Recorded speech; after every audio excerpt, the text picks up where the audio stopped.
voting on anything. Good counsel. You got to develop relationships. Okay. I'd like to call to order the City Council Winter Budget Workshop Special Meeting of the City Council for January 23rd, 2023. Tracy, can you please call the roll? Lucitis. Here. Calamaris. Payleitner. Here. Bongard. Here. Bancroft. Here. Lencioni. Petrola. Here. Wirball. Here. Bessner. Here. Weber. They're all running late.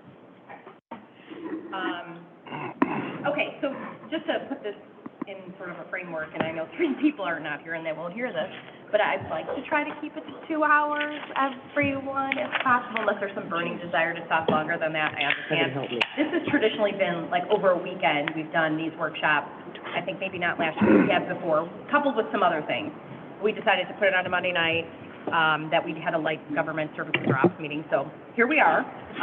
Tracy has asked me to tell everyone to talk into the microphone, thank you. And with that, I think everyone's seen the agenda. I know there are any materials that you will be forwarding materials tomorrow that you go over today, I believe. And then this is a place where we can ask any questions. We should be asking questions about the budget and some of the ideas that Mr. Hanna will be talking about today and you. So with that, I'll turn it over to you, Heather. Yeah. And I'll just do a couple brief opening comments. As you can see, staff is here. We moved the tables up tonight just to make this a little bit more conversational with the peer. It's a little weird. Yeah, we're still higher though. We're still higher. Yeah. So rather than the back and forth here, we figured it might be a little bit more productive to have our as I alluded to, Bill will be covering most of the agenda materials tonight, but everybody is here for any questions that do arise from the staff level. What we are intending to do tonight is give council, over the last year and a half, we've been trying to do a little more thorough and comprehensive overview regarding our financial management. So what we will be covering tonight will mostly focus on our capital needs, our revenue projections, as well as our debt obligations. So we can get some of these things a little bit better understanding council direction before we move forward implementing these into the budget. There will be 3 main points that we will be asking for City Council's direction on, in addition to just the informational items that are being presented. We will stop at those various points to go over those, and those 3 items will be agreement with the capital projects list, sales tax direction, as well as the utility rates and connection fees. So with that, I will turn it over to Bill to start working through the material. Oh, Mr. Hanna, I will add, we're running this like a typical meeting, so if anyone has a question, I'll just raise your hand, I'll call it, so we can keep some sort of order to it. Sounds good. Thank you, Mary. Thank you.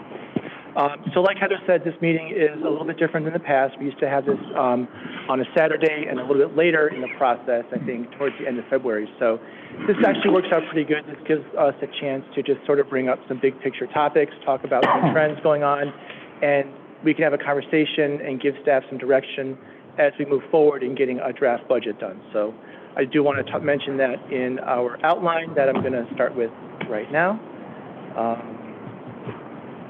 So I don't know, Tracy, is it set up for? There we go. Okay. So this is our current budget process timeline. We began this process in October. Staff has been in the process of formulating capital budgets and operating budgets over the last couple of months. A lot of those discussions are currently underway. As Heather mentioned tonight, January 23rd, we are here to talk about some specific topics. We want to touch on our strategic plan related to financial wellness.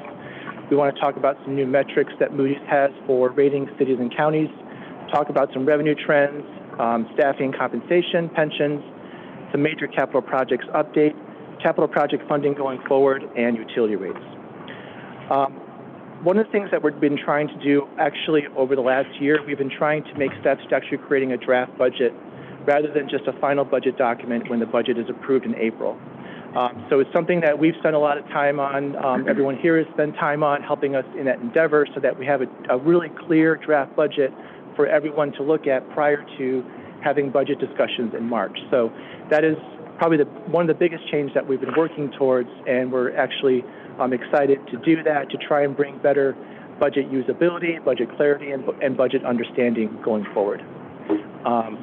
So the rest of the dates are pretty standard. We do plan on going over the draft budget at Government Operations on March 6th. official public hearing on the 20th, and formal approval of the city budget ordinance on April 3rd.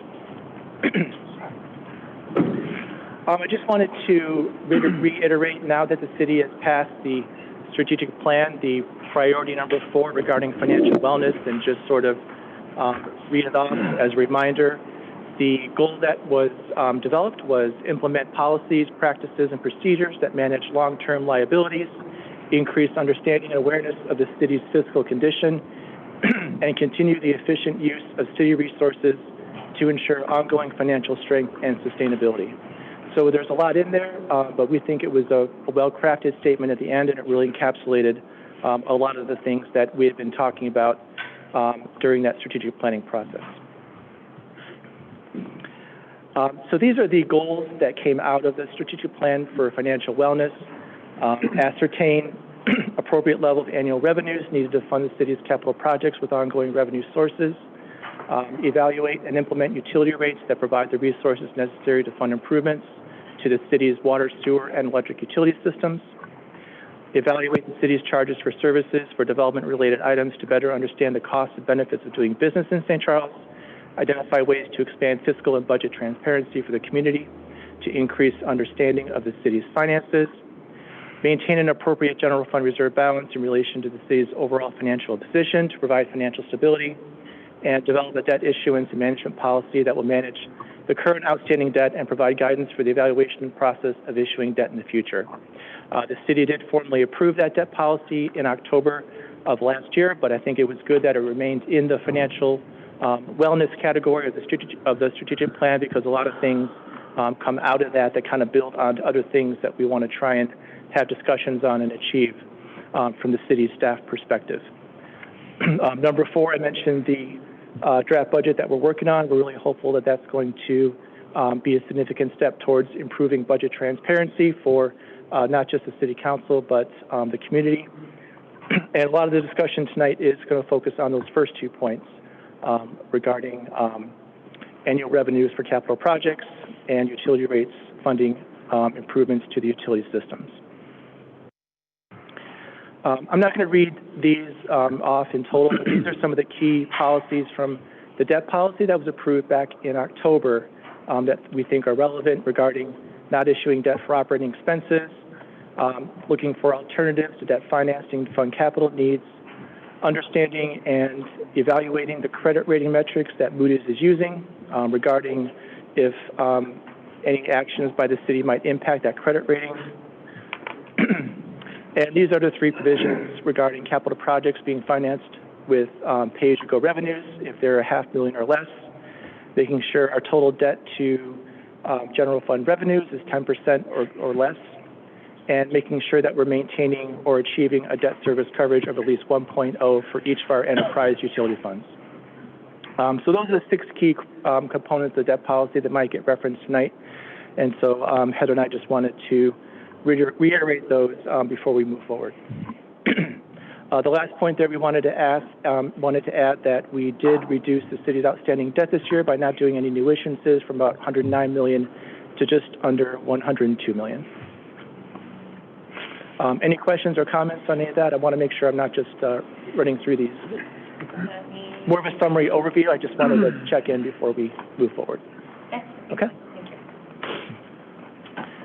We started using some new software that manages our long-term debt obligations, not just debts, but loans and other liabilities going forward. So you'll have all this information later, but this just shows our total annual debt service for all our obligations, general obligations or IEP loans, whatever it may be, broken down between principal and interest.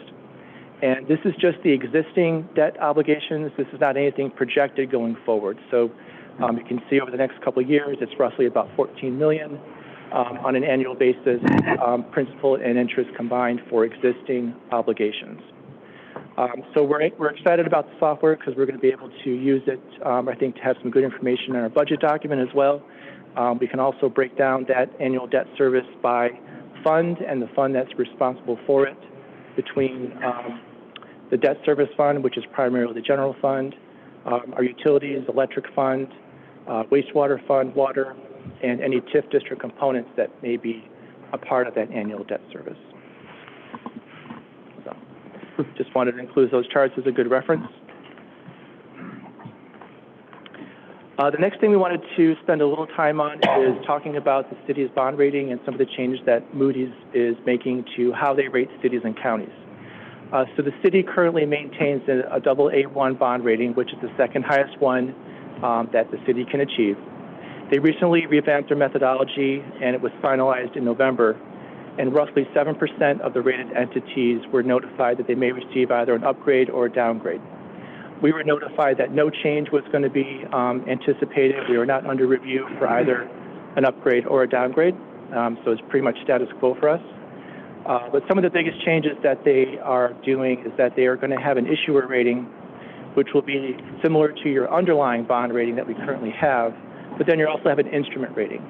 So if you are looking at issuing an obligation that is backed, say, only by a certain revenue source or subject to appropriation, it doesn't, essentially anything that doesn't include the full geo-backing of the city, that might have a rating that's less than your underlying issuer rating. So I'll walk through some of the methodology they're going to get to, that they came up with in order to get to that, but there's essentially two different things now to take into account. One of the things that they're doing is they're looking at the fiscal status of all of our governmental and enterprise funds together. They're not just looking at only general and debt service funds and excluding your utility funds. If utility funds are not involved in that, they're looking at the entire entity. So they want to know, as an entire entity, how are you doing at meeting your obligations, how are your revenues doing, and various other metrics that we'll go over. The last thing, the major change, they're giving more emphasis to long-term liabilities like pensions and debt and loans, and less to institutional framework. Mayor? Yeah, Just go ahead, a little clarification. Tell me what institutional framework means in that I have a context. great explanation for what that is on the next slide. Okay, coming up, good, okay, thank you. Thank you. Excuse me. Yes. Thank you. How does someone get prime rating? We're close. We're close. And there must be a big jump then, you have to do something. Yeah, so that's a great question. It's one we've talked about a lot. You know, what could the city do to get to that sort of AAA best rating? We would have to, I think, make a lot of progress in some of the areas that we've already identified and talked about in terms of our fiscal position, what we have outstanding in terms of how we're funding certain things. There are some underlying things that we can change that we'll go over. You know, they look at median household income, how the regional economy is doing to the national economy, full property value per capita, and some of those things might be, we have little control over, right? Being in the state of Illinois, that is one thing that has often been like a half-notch downgrade in terms of how they look at your bond rating, because of either the potential for the state to shift some of those expenses to you or take away some of those revenues. So a lot of it depends on some factors that we can control and some factors that we really can't control. And what would the difference with interest rates being from prime to high grade? That's a general, I mean, is it significant? Sure, I'll throw a guess out there. Sure. I would say you're probably looking at 10 or 20 basis points, maybe more, depending on where interest rates are sitting at the time. So almost a 0.25%. Almost a 0.25%. There. Yep. Okay. Yep. Thank you. You're welcome. So I don't like ratings. And my answer on these is almost who cares? And in large part because I believe AA1 is fine for anything we are going to do or ever want to do. And I believe the cost to go to AAA is going to be way too expensive, as well as probably not within our control. So, and in addition, you know, the different rating agencies do things differently. So I'm not even sure what it means.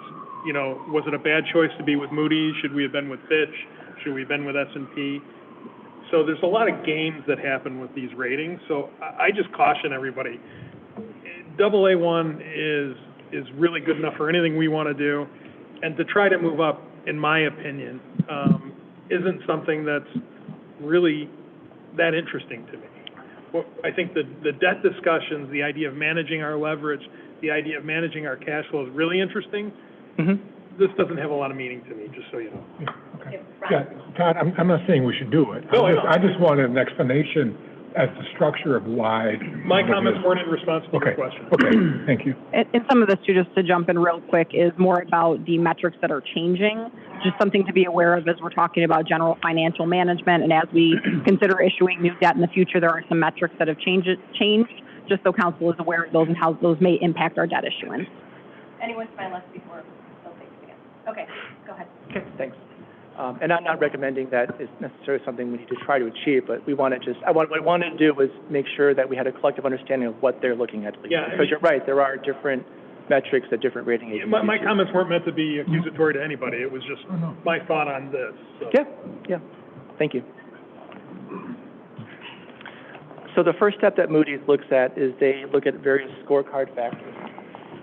And just to kind of briefly go over these, one is the economy, which is 30%. So they look at median household income versus national trends. They look at full value per capita, so your total value of property divided by your population, which is roughly, I think, about 140,000 right now for the city. Economic growth, they look at the regional economic growth GDP numbers versus the national ones. That comprises 30%. Then they move down to financial performance. So fund balance has always been an indicator. They're modifying that to not only look at available fund balance, but they want to look at available net current assets. They want to know in our enterprise funds for our utilities, water, sewer, and electric, what are our fund balance equivalent amounts in our, enterprise funds, and what is that as a percentage of revenue? So they're taking a more holistic look as far as what that indicator is. They're also taking a look at liquidity, which is essentially available cash. So not just looking at fund balance, you could have some differences between fund balance and cash in terms of what's really there and available to spend. So that's what the financial performance indicators are. Institutional framework is really what they're looking at, your ability to raise revenue. Are you constrained in terms of, are you a home rule or not home rule?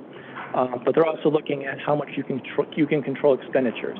Are you mandated to provide 80% of your services no matter what? So you have very limited flexibility to control expenditures. So that's what institutional framework generally refers to. They also typically look at a statewide basis in terms of what is the state of Illinois doing in terms of passing on costs to governments or taking away their revenues. So that's kind of the institutional framework. That's the one category where they decrease that from 20% to 10%. So that means a little bit less. And the leverage side is where they increased it from 20% to 30%. So on leverage, they discuss long-term liabilities in terms of what is your total debts, loans, adjusted net pension liabilities, adjusted OPEB liabilities as a percentage of revenues. And they have metrics they look at to determine what that is. The fixed cost side is really what is your annual servicing of those liabilities? What is your adjusted debt service? What is your minimum pension contributions, your sort of break-even, tread water pension contributions? What do those look like? And so they take a look at those as to revenue and assign a rating. So that's kind of the quick high-level overview of the scorecard factor that they look at. And some of those indicators are important because those are things that we've been talking about internally that we want to try and monitor and stay on top of in terms of pension liabilities, in terms of, good economic indicators for liquidity, cash, net current assets, and available fund balance. That's essentially step one, and there's two more brief steps I'll go over at a high level. But if any questions on this step before I move on? Questions? Okay. The second thing they look at is notching factors. So these could be very positive things or negative things. So if we had an extremely high property value to per capita or median household income extremely high, that'd be a positive. Limited scale of operations, if we were a really small operation of only $8 million in revenue, that would be a notch down because we have very limited flexibility to make changes. Financial disclosures, if we weren't complying with GAAP and we were issuing financial statements that didn't provide the pension disclosures, OPEB disclosures, and we weren't reporting according to GASB standards, that could be a notch down. Shifting of costs to or from the state, we talked about that a little bit. And then changes in leverage was kind of an interesting one. Not only is it they run some sort of pension asset shock indicators and see what would happen if you lost 25% of your portfolio on the pension side, but they also look at capital asset depreciation, which I thought was interesting. So if your depreciable capital assets are depreciated in total 65% or more, that could be a notch down. And we looked into it, and our numbers are roughly 47 to 53%. So I thought that was a very interesting one that they added in terms of a metric to make sure that you're investing funds to replace your capital assets, because if you're not, that could be an indication that you might need to bond or you might need to go out and find some sort of alternate financing to take some steps forward to replace those assets.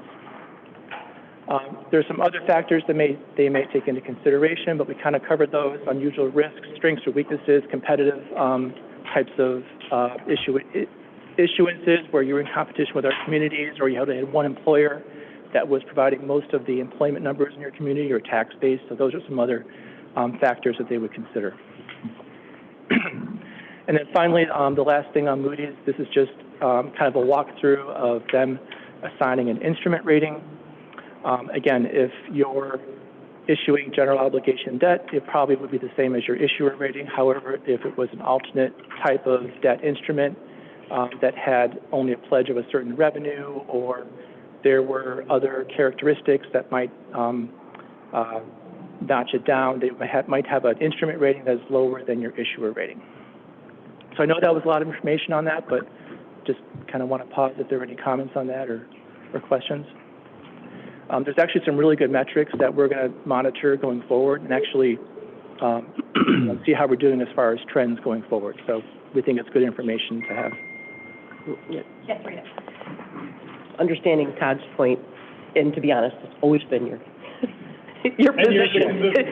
Yeah, so I'll give you that. But a lot of this determines, as I see here in your latest graphic, it determines our interest rates, correct?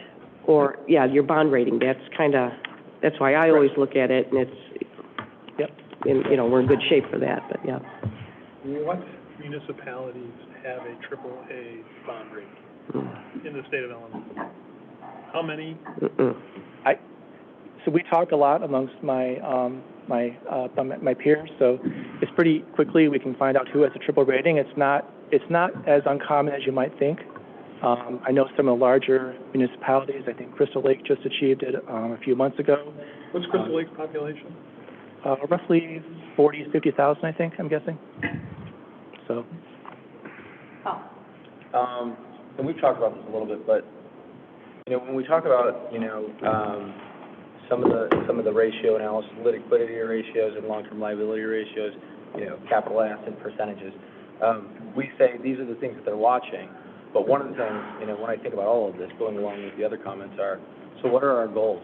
You say they're rating them. I was like, okay, so tell us, what are those ratios that we're trying to achieve, so we can take a look at it, and we have a measure ourselves when we're talking about reissuing debt, or what we need to spend or fix, or where money's coming from.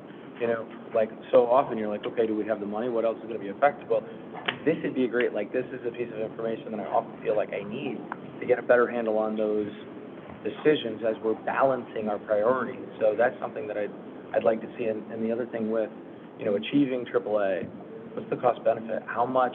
What percentage? What's the delta in the market on the percentage, so we can say what's it going to cost us to get there, and what's the effective benefit? Like, okay, you could say at AAA, if we were to reissue debt, like, this would be the savings, but we're not going to for a couple of years. I'm looking for a finer point to understand those metrics. I want to see that. Yeah, and I think we're actually excited that they put a lot of information out there. We have yet to sort of get in the weeds and really kind of develop what those measures are and where we want to go.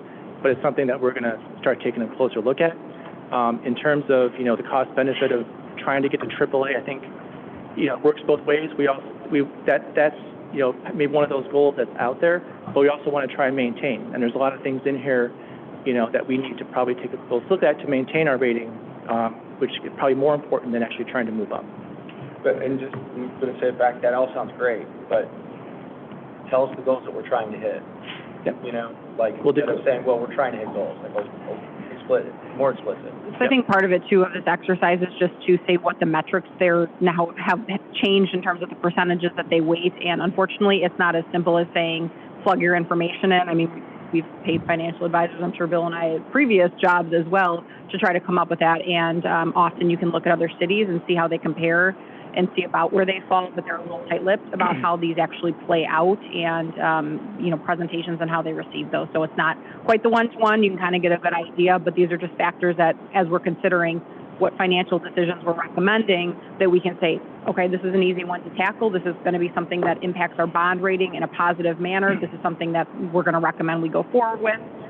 Before we even get to that point of saying, you know, exactly what percentage point if we did move up in the bond. Even if we can't know, I'd still like to see Yeah. what some internal goal things are, and anytime we bring it up, I'm going to ask for it, because I want it. And I think coming out of the strategic planning as well, that was one of the things that we're working now at a staff level of developing all of those goals as they relate to all of those You better priorities. say, I could say I want it, but I really do think that we need it. I think it's just so powerful in helping us understand the decisions we're asking to make. Thank you. Yes, thank you.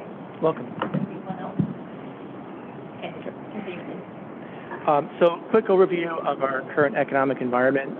It's obviously, there's been two dominating things, you know, over the last year and a half, inflation and rise in interest rates. So, you know, we've seen 7% and 6.5% increase on the inflation side, and we're seeing the federal funds rate push up to 5% right now. That's caused a lot of things we've talked about, you know, before up here. We've talked about the increased cost of providing services, increasing costs of capital projects that are bid out. It's been a challenge as well with extremely low unemployment as far as retaining and recruiting employees to fill key positions, not to mention supply chain issues associated with it. So it's been a tough go. The chart on the right kind of shows the federal funds rate over the last 13 years. And you can see we're starting to approach levels we haven't seen since 2008. And on the right is inflation. We are seeing some inflation indicators starting to moderate a little bit over the last few months, but there's a lot of reporting about year-over-year numbers, so we're still seeing a lot of that 6% type reporting on an annual basis. But, you know, the one positive is that we've been able to invest some of the city's funds at a higher interest rate than we were before, so that's been one positive of the increase in the federal funds rate. But as I think we've discussed at times here or there is some level of economic uncertainty right now, and, you know, that's something we're continuing to monitor.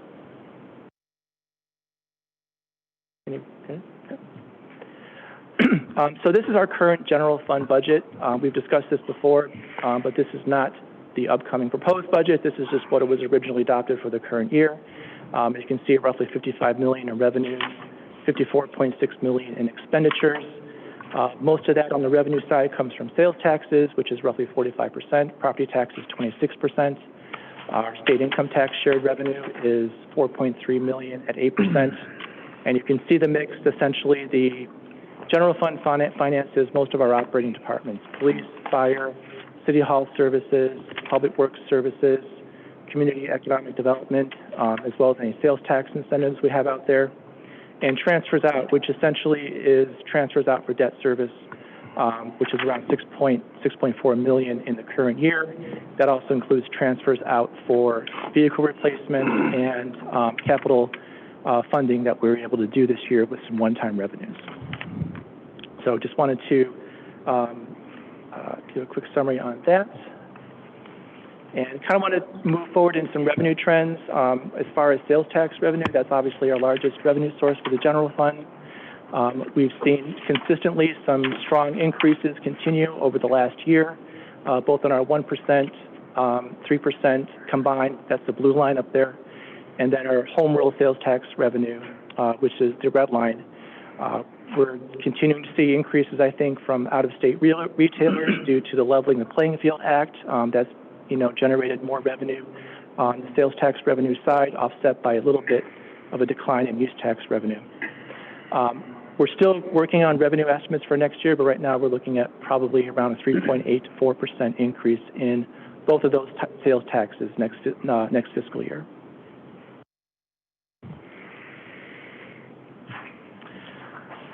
This next chart just shows a mix of our, on the left there is our 1% municipal sales tax, that applies to all transactions in the city.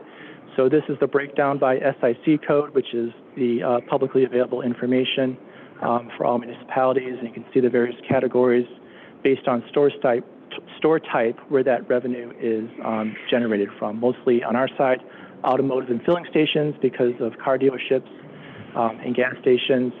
We have drugs and miscellaneous retail as well as a large category, and general merchandise. The chart on the right shows a comparison of our 1% municipal state shared revenue versus our 1% home rule sales tax.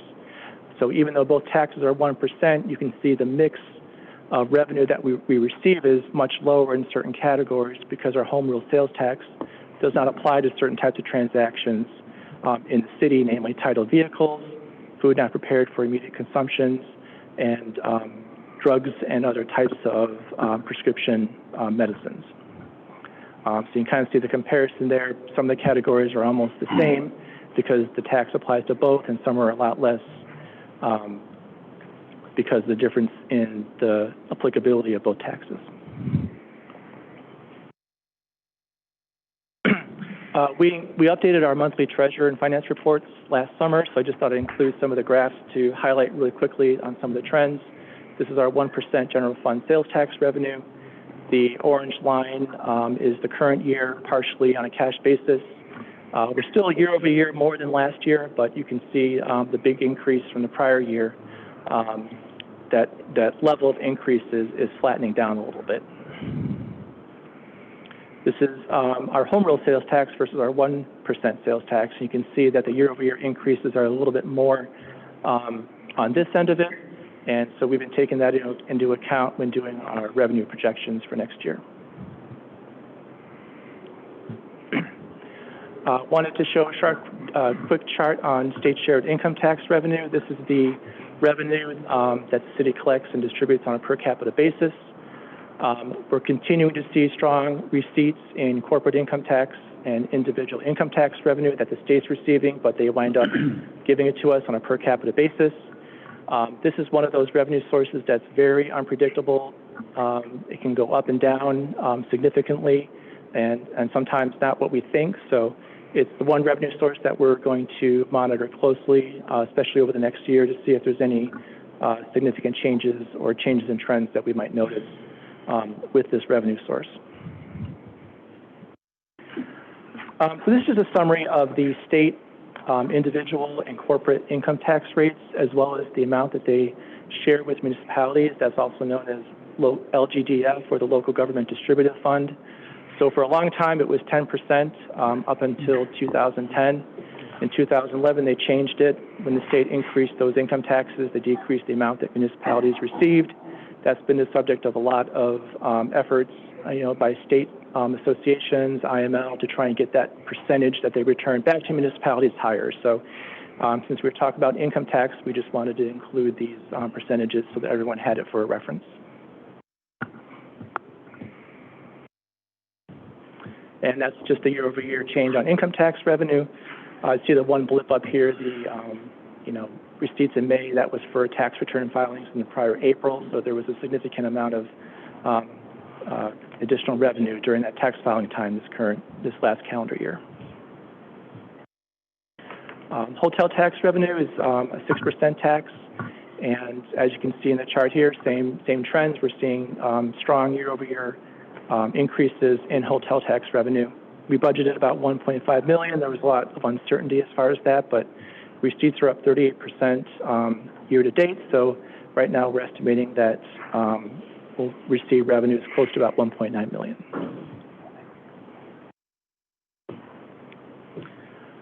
On the alcohol tax revenue, again, somewhat pretty consistent with prior years. We're seeing an increase year to date on alcohol tax revenues that we've received, and we're estimating revenue to be about $1.95 million versus a budget about $1.8 million. Again, these are subject to change. These are just our initial estimates as we're working through the remainder of this fiscal year. Last two charts on revenues. So our video gaming and our 2-cent per gallon local fuel tax. We've had a lot of different new businesses apply for video gaming, so you're seeing, the strong year-over-year revenue increases there. On the local fuel tax revenue side, that's on a per gallon basis, so you're not seeing some of those significant fluctuations because it's not price-based, it's on a per gallon basis. So you're seeing a little bit more consistent year-over-year changes in that revenue. That's it on revenues. I wanted to move to a couple of slides on personnel and compensation. The city currently has roughly about 277 full-time. Was there a question? Sorry. Okay. So right now the city has roughly 277 full-time equivalent staffing broken down in the format you see above in terms of departments in the general fund basically, and then staffing in other funds such as electric, water, sewer, and then we have some internal service funds, public works, fleet, and inventory, where some of the other public works staffing is. So that gets us to our 277 full-time equivalents. I know there's been some discussions about, what additional resources do we need to keep up with service demands, other organizational needs, and there's been some conversations, over the last several months. But one of the things that we found interesting that we noted here is that we still have fewer full-time equivalents than we did 10 years ago, which I thought was interesting. So again, I just wanted to give you kind of a presentation of what the FTEs are currently. That there are a lot of challenges to try and meet the service demands right now, and going forward there may be some additions to that recommended going forward. Yes, Brian. How do we compare to other communities with similar population counts as far as full-time employees? Are we pretty much on the same page with them, or are we high, low? It's hard to say based on the services that you provide. Okay. It's really not something you can do with a metric like population or EAB. It's really based on the unique service needs of each community. Obviously, we provide electric and many communities don't, so there's factors such as that which require more support services. So it's a tough question, Jen. I don't know if you have anything you want to add to that, but it's really hard to find good comparables. While Jen's getting her mic on too, I will just add police and fire obviously are a huge portion of our personnel, in addition to the fact that we run our own electric utility, so that it makes up a majority of our personnel. But it is hard to compare apples to apples just because, again, if you're a development-heavy community as well, you're going to have more resources in areas where you need to dedicate towards development review and those kind of items as well. So the electric department has 25 employees. That's the service our electric utility infrastructure? Is that what I'm looking at here, where it says electric? Yep. Okay. All right. Do you have anything to add, John? No, I don't. No. Okay. Make sure, Bill, and then Todd. Yeah, so does this include open head count? I'm sorry, what? Does this include open head count positions that aren't filled yet? No, this would be what the current staffing is at fully staffed. Do you do any kind of resource allocation to see if you are staffed at the right level based on jobs and the work that's happening right now in the city? So that's a process that, there are a lot of discussions that, if there's a need that's identified in a certain department, they discuss it and they work with HR, and it kind of works it through the process to see if there are alternatives to doing that. And so there's definitely steps and processes in place to evaluate those things. Last question. Is there any consulting services that are included in this area for the budget? Consulting resources, anything like that is also allocated as part of this funding? I'm sorry, which resources? Consulting, if there's third-party consulting. consulting. No, Okay. this would just be full-time or part-time equivalent employees. Got it, thanks. I was just saying, to Brian's question though, I mean, so, thumbnail 125 of 277, so about half are police and fire. And it's been my experience over the years as we ask these questions, I mean, it's almost like we're struggling to keep the right amount of staff at those places. Is that right? With retirement, especially on the police side, with retirements and things like that, you can take a population of 35,000, whatever we are, 36,000, and you can say, well, that would typically require this many sworn, this many firemen. I mean, those are easy. For half of this, it goes like that, right? You know what the benchmarks are. Correct. Yeah. And even just in terms of vacancies, I know you're down 3 officers, 4 now. Or do you have, so yes, it is a struggle. Sorry, Jim.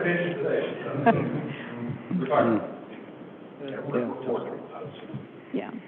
So it is, yeah. Yeah, I know where I came from, and I'm sure Jen and Chiefs can speak to it, but it's been a challenge recruiting and retaining employees across the board. So that is a challenge. I think my point is to answer the question, it'd be pretty easy to say, a city of this size with, you know, an administration, a police department, a fire department, forget about electric and things like that, which make us a little different. I mean, those are, I would just answer the question as just what the benchmark is.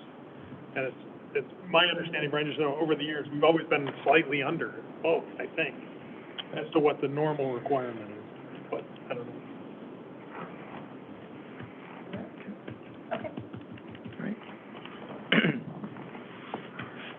One more topic on personnel regards our annual compensation adjustments. So every May 1st, I know staff gets together.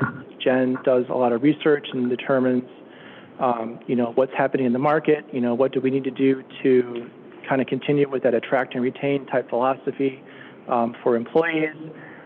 So the recommendations for the upcoming budget is a 3% adjustment on the market side for non-union employees, along with a 3% merit pool to be allocated on a merit basis. That's just a tick higher than it typically is. 2.75 is typically what we see, but given the inflationary increases we've seen and the trouble attracting and retaining employees, this is where the recommendation came from. Listed below too are all of the annual adjustments for the various collective bargaining agreements, along with when those contracts expire, just kind of as an FYI. In addition, we just kind of noted at the bottom there that in addition to the annual increases, most of those collective bargaining agreements include step increases for most of their personnel, typically ranging from 4 to 8% on an annual basis until they hit the max on that salary range. Any questions on that? Okay. Commission organization funding. So just a couple quick notes here. The Alliance currently is funded at $698,600. That's consisting of those two funding sources, SSA 1B and the hotel tax revenue. At this time, they are not requesting any additional funding for next year, so that is anticipated to remain the same. The Mental Health Board, that levy was increased slightly to keeping with the intention of keeping that around a 4-cent on the property tax levy for funding. So that was about a $23,000 increase there. The Visitors Culture Commission, that was funded at $90,000. There hasn't been any additional funding request for them as of to date. And Heather and I had a meeting with the History Museum, and they are not planning to request any additional funding at this time for next year. That's kind of more just a status update on commissions and organizations. Any questions or discussions on that? Okay. Last thing on sort of operating is fire and police pension funding. So I know we've had this kind of overview before, so it's kind of more of an update, but we still have our police and fire pension funding goal of 100% by 2040.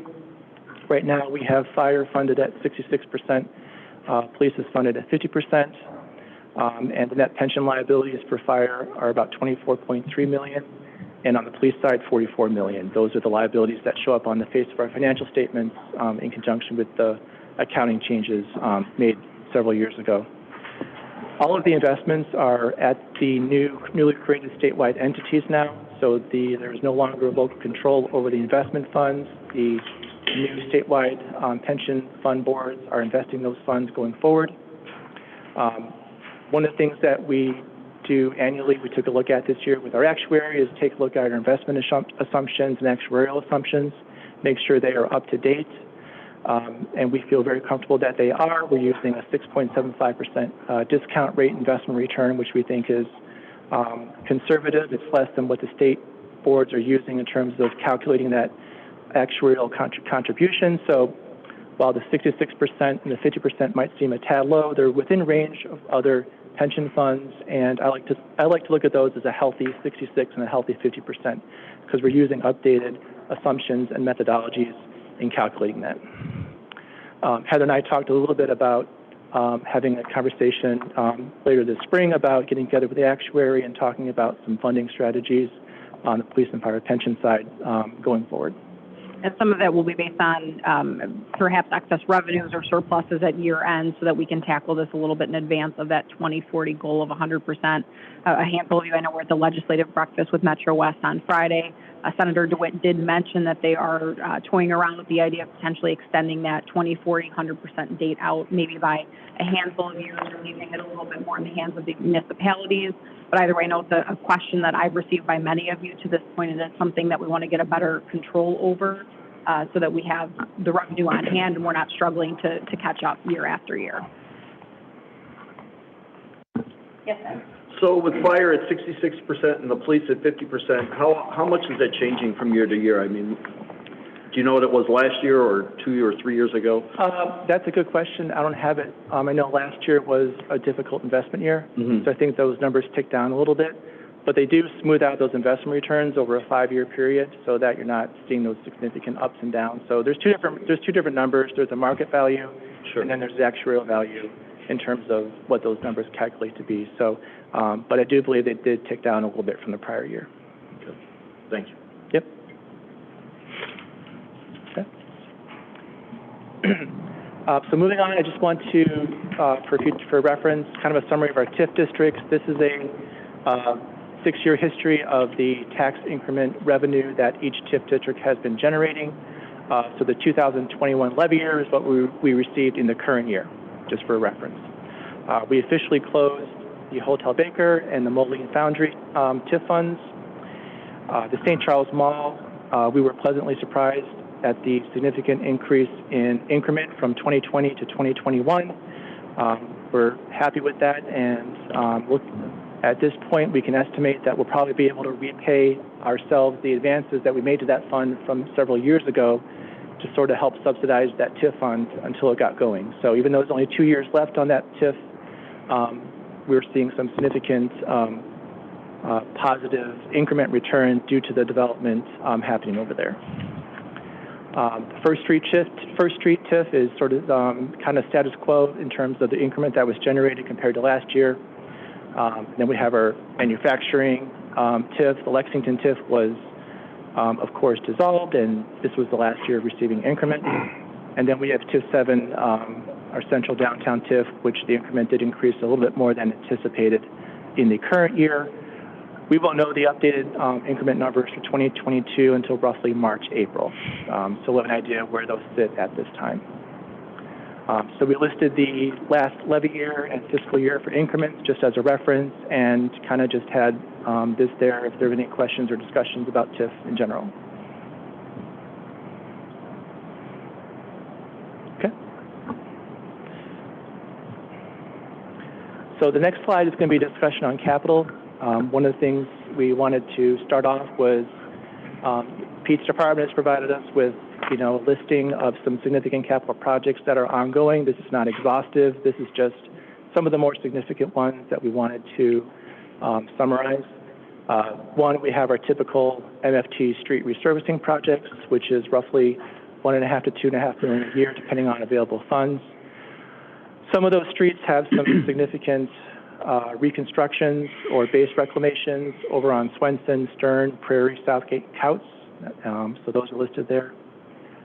We have the Red Gate bridge railings that are rusting. That project was identified to be around $750,000. Piano Factory bridge repairs, replacement. I listed what a possible replacement of that was going to be before a potential 75% grant, but I think in talking to Pete today, there's a range of different repairs or replacements that could be associated with that project going forward. And just to clarify too, these aren't all intended or recommended at this time to be done next year. This is really over a 1 to 3+ year horizon. We just wanted to kind of summarize them here. Police range facility improvements. I know the chief has been planning to do some improvements for training purposes out at the police range, and some funds have come in to help subsidize that project. We have the Fox River retaining wall project out there, possibly a $3 million project. 7th Avenue Creek, I know it's been ongoing for a long time. I think that project has moved, is ready to move to the next phases of culvert replacement and maintenance, which can be roughly $1.3 million a year for various culvert locations along that area. roof replacement, public works, and a couple of projects they've been working on to come up with the designs and options for renovation of the City Hall council chambers and repairs, improvements, or remodeling of the administrative offices downstairs. So Pete, I don't know if I missed anything on that in terms of the high-level overview, or if there's any kind of questions on those.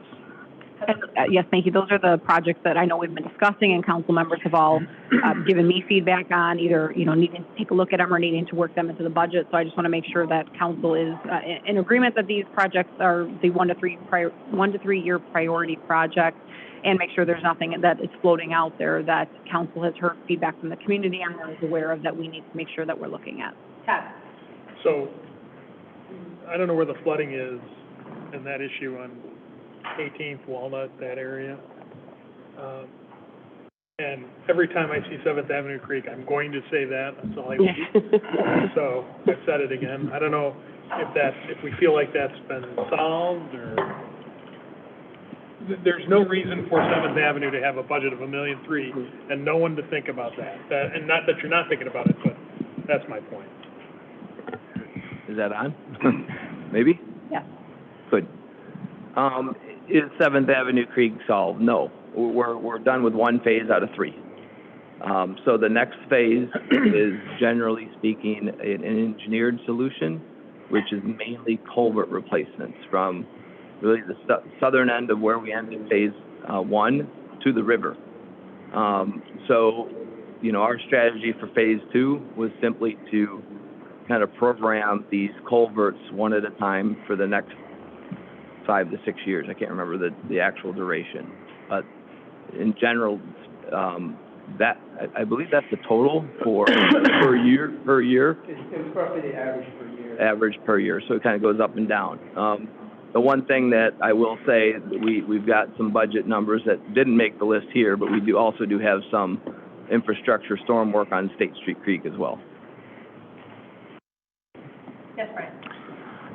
Peter, while you got the microphone, the street resurfacing projects, my understanding is that number needs to increase dramatically to get it down from a 50-year replacement cycle down to more ideal 30-year range. Is that correct? We've got a number of slides. We'll be you got it. Okay. I'm ahead. Okay. Yeah, we're not done with that issue. Okay. We'll All right. tackle that Great. after. Thank you. So the State Street Creek, is that the issue over by the police station? In regards to storm? Yeah. Yes. Okay. Yep. And really all along State Street Creek, all the way to the river. The next focus is going to be kind of in the Dean Street area.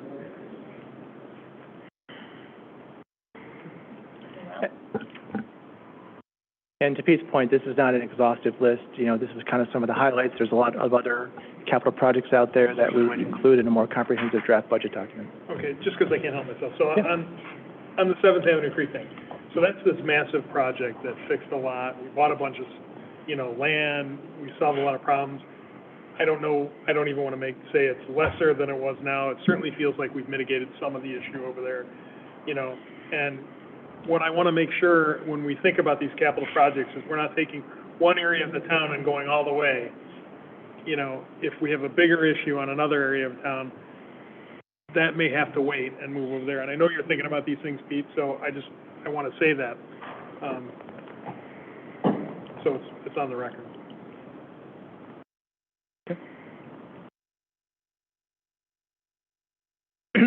So late last week, I was able to get from Public Works sort of the anticipated road program for this upcoming calendar year here.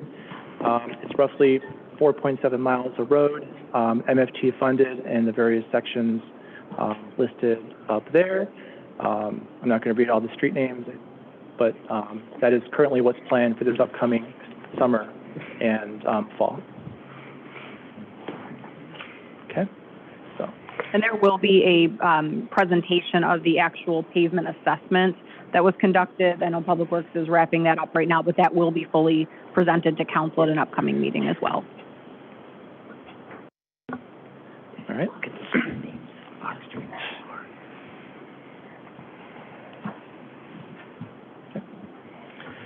Street conditions assessment update. So the city recently completed an update to our assessment of city streets. The last time this was done was in 2017, and you can kind of see the results on the left there, the street condition index. You can see the number of miles are rated in the various categories, ranging from excellent to poor and very poor. Underneath that, you see the timing of what the recommended treatments are based on that category in terms of maintenance, crack sealing, pavement patching, resurfacing, or reconstruction. That study was recently updated in last year, so the results, as Heather alluded to, are going to be presented, but essentially there's been some deterioration in some of the streets that were previously in the good, fair category have slipped into poor, roughly 44% on the poor side, and overall the condition index has slipped over the last 5 years. One thing I did want to note down there is the typical resurfacing cost per mile is roughly $500,000. Reconstruction of a road costs about $1.6 million. So there's a range of values based on the actual conditions of a particular street segment. That's not just a hard, fast number based on what you're doing, but that kind of illustrates the increase in cost as some of these roads go into that reconstruction category. I had a quick question. And this might be more for Peter. So if we move forward with an aggressive plan to resurface or reconstruct the roads, does that tie in with other infrastructure projects we might have? I mean, does that increase the bill, or is that already budgeted for? I'll let you jump in a little bit more, but the idea is that we would time those improvements together, more flexibility in the budget, gives us better ability to plan and control and simultaneously do those projects. Obviously, we've got a lot of old infrastructure in the way of water main and sanitary sewer, so those are things that we ideally would tackle together so that we're not piecemealing those. So it's all encompassing? Yes. Okay, thank you. Right. So 50-year replacement cycles take a long time to get to. Why, in years past, wasn't this more of a focus on making these types of, hey, you know, we're 20 years, we're 30 years, we're 35 years. So now we're looking around going, well, we're on a 50-year cycle. How did we get to 50 years? So maybe I'll answer that, because I think I'm probably the one person that was around when some of those decisions were made, at least on the staff level. But, you know, one chart that I'll point to, which was kind of eye-opening to me, even seeing it, was going back to the 2017 condition study. We had a pie chart that actually projected our street conditions in 2022 that looked almost exactly like the one that you're seeing there right now. So in essence, 21% of our streets in 2017 were in the poor category. They're currently 44% in the poor category. And so that information was there for all of us to digest and for those to consider back then. And I'll be bold enough to say that the funding stayed the same. And that's, you know, the situation that we're currently in. You know, we've had some ups and downs in regards to funding. The last couple, 2-3 years, we've had a Rebuild Illinois Bond Fund that's kind of, you know, given a shot in the arm on some of these things. So actually over the past 2 to 3 years, we've been funding our program at more like a 30 to 40-year cycle, not a 50-year cycle. But those critical years in 2017, 18, 19, we were funding our program at a 50-year cycle. So our roads getting worse didn't sneak up on us overnight. There was a choice over the last 10, X amount of years, whatever, to not prioritize fixing our roads. Yes, right? Well, I mean, Because you can't go from a section of your streets being at, you know, hey, we should touch this, we're in that 20-year, we're okay, and then wake up 20 years later and go, if we don't do something now, we can't use them. There had to have been a choice to say, we're not going to prioritize that project. I would say that it probably isn't that simple from an elected perspective. I mean, you run up into the past couple of years of COVID, then before that, But this is way before COVID. Raise tax, but I'm saying we go down the line, okay, we start in 2017, the choice is inevitably raise tax, make decisions at this level. We've been asked to do that again, and yet we are still questioning why we would do that. But I'm looking for the background of, like, I understand but the background of why, from a staff level, you know, it was presented and we didn't move on it. Because of this reason that I'm saying. So there wasn't support from council. I don't know that it's not that there's a layer of projects that you see here, and you don't see them all. And they have projects, and obviously, Peter can present his X amount of projects, and at the end of the day, there's only so much money. So But all of those things, there's also other priorities that are probably equally. But I'm asking about the streets. I mean, I understand there's other projects, but I'm asking why, it's not like we woke up 20 years ago. Like, our street issues have been becoming an issue that's growing and growing and growing. We knew 20 years ago, maybe nobody in the room was here, and, you know, why didn't we tackle some of that then? Well, I'll say even about 5 years ago, we were discussing more of a 40-year plan. This was when Mark Keenan was here as our city administrator. And some of the issues were, you know, just the cost and funding of it. But at the same time, even right before COVID, there was a few years where we were pushing off road projects every year. We weren't killing them, we were just delaying them. So it could have been a delay, not a tactic, but part of a delay strategy or the way it worked out. But the plan back then was 40, never 50. I mean, we discussed how long roads last, but 40 was the typical number that was mentioned. Yeah, it's a revenue problem. It's that simple. Yeah. So it wasn't that it wasn't prioritized, the money wasn't there. We only have one source: you can raise taxes, or you can make the pie bigger. You know, with the Great Recession, you had a big delay in your pie getting bigger. Downtown, number one. Yeah. You had a variety of other priorities that were put forth. You know, I go back, I always pick on the 7th Avenue Creek. The 7th Avenue Creek, that was a situation where people were really getting flooded out of their homes, you know, more than annually. And so, you know, I mean, I think that it just comes down to when you're doing budget choice, there's give and take in this game. See, I don't blame staff for this at all. No. This council up here, we made decisions. Yes, I was on the council a long time ago. We discussed this, and you're right. In hindsight, you're absolutely right. We should have. But there are a lot of mitigating circumstances where you got to pick priorities. And now we're focusing now, maybe late, but we are actually focusing on what needs to be done with the roads. We have the same issue with water, if we're ever going to go down that path. That's a $50-60 million as minimum project, I And I believe. don't know whether we even should have. I mean, Well, no, we made the we decision didn't. yet. Right. Yeah, we made the decision. Right, we made the decision we made. You have something on another topic, though.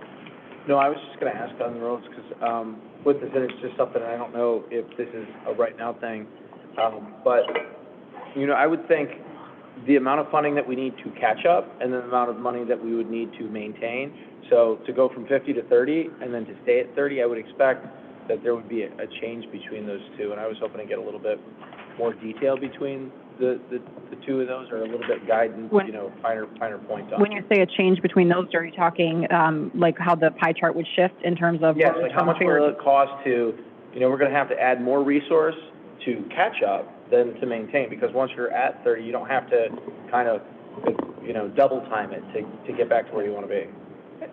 And I can jump up discussion a little bit in terms of, you do have that sort of reconstruction, very heavy reconstruction window, and over time, as you work through it and maintain your resurfacing, that dollar amount in total for reconstruction will go down over time. It's a long-term horizon, but you would eventually see that take place. And maybe this can help a little bit. 138 miles of streets per mile, $1.6 million to reconstruct, and we've got 52% of our streets that need to be constructed.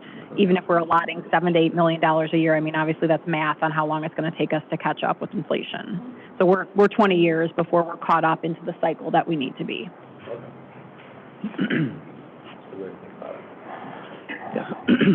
The 1.6, sorry. Is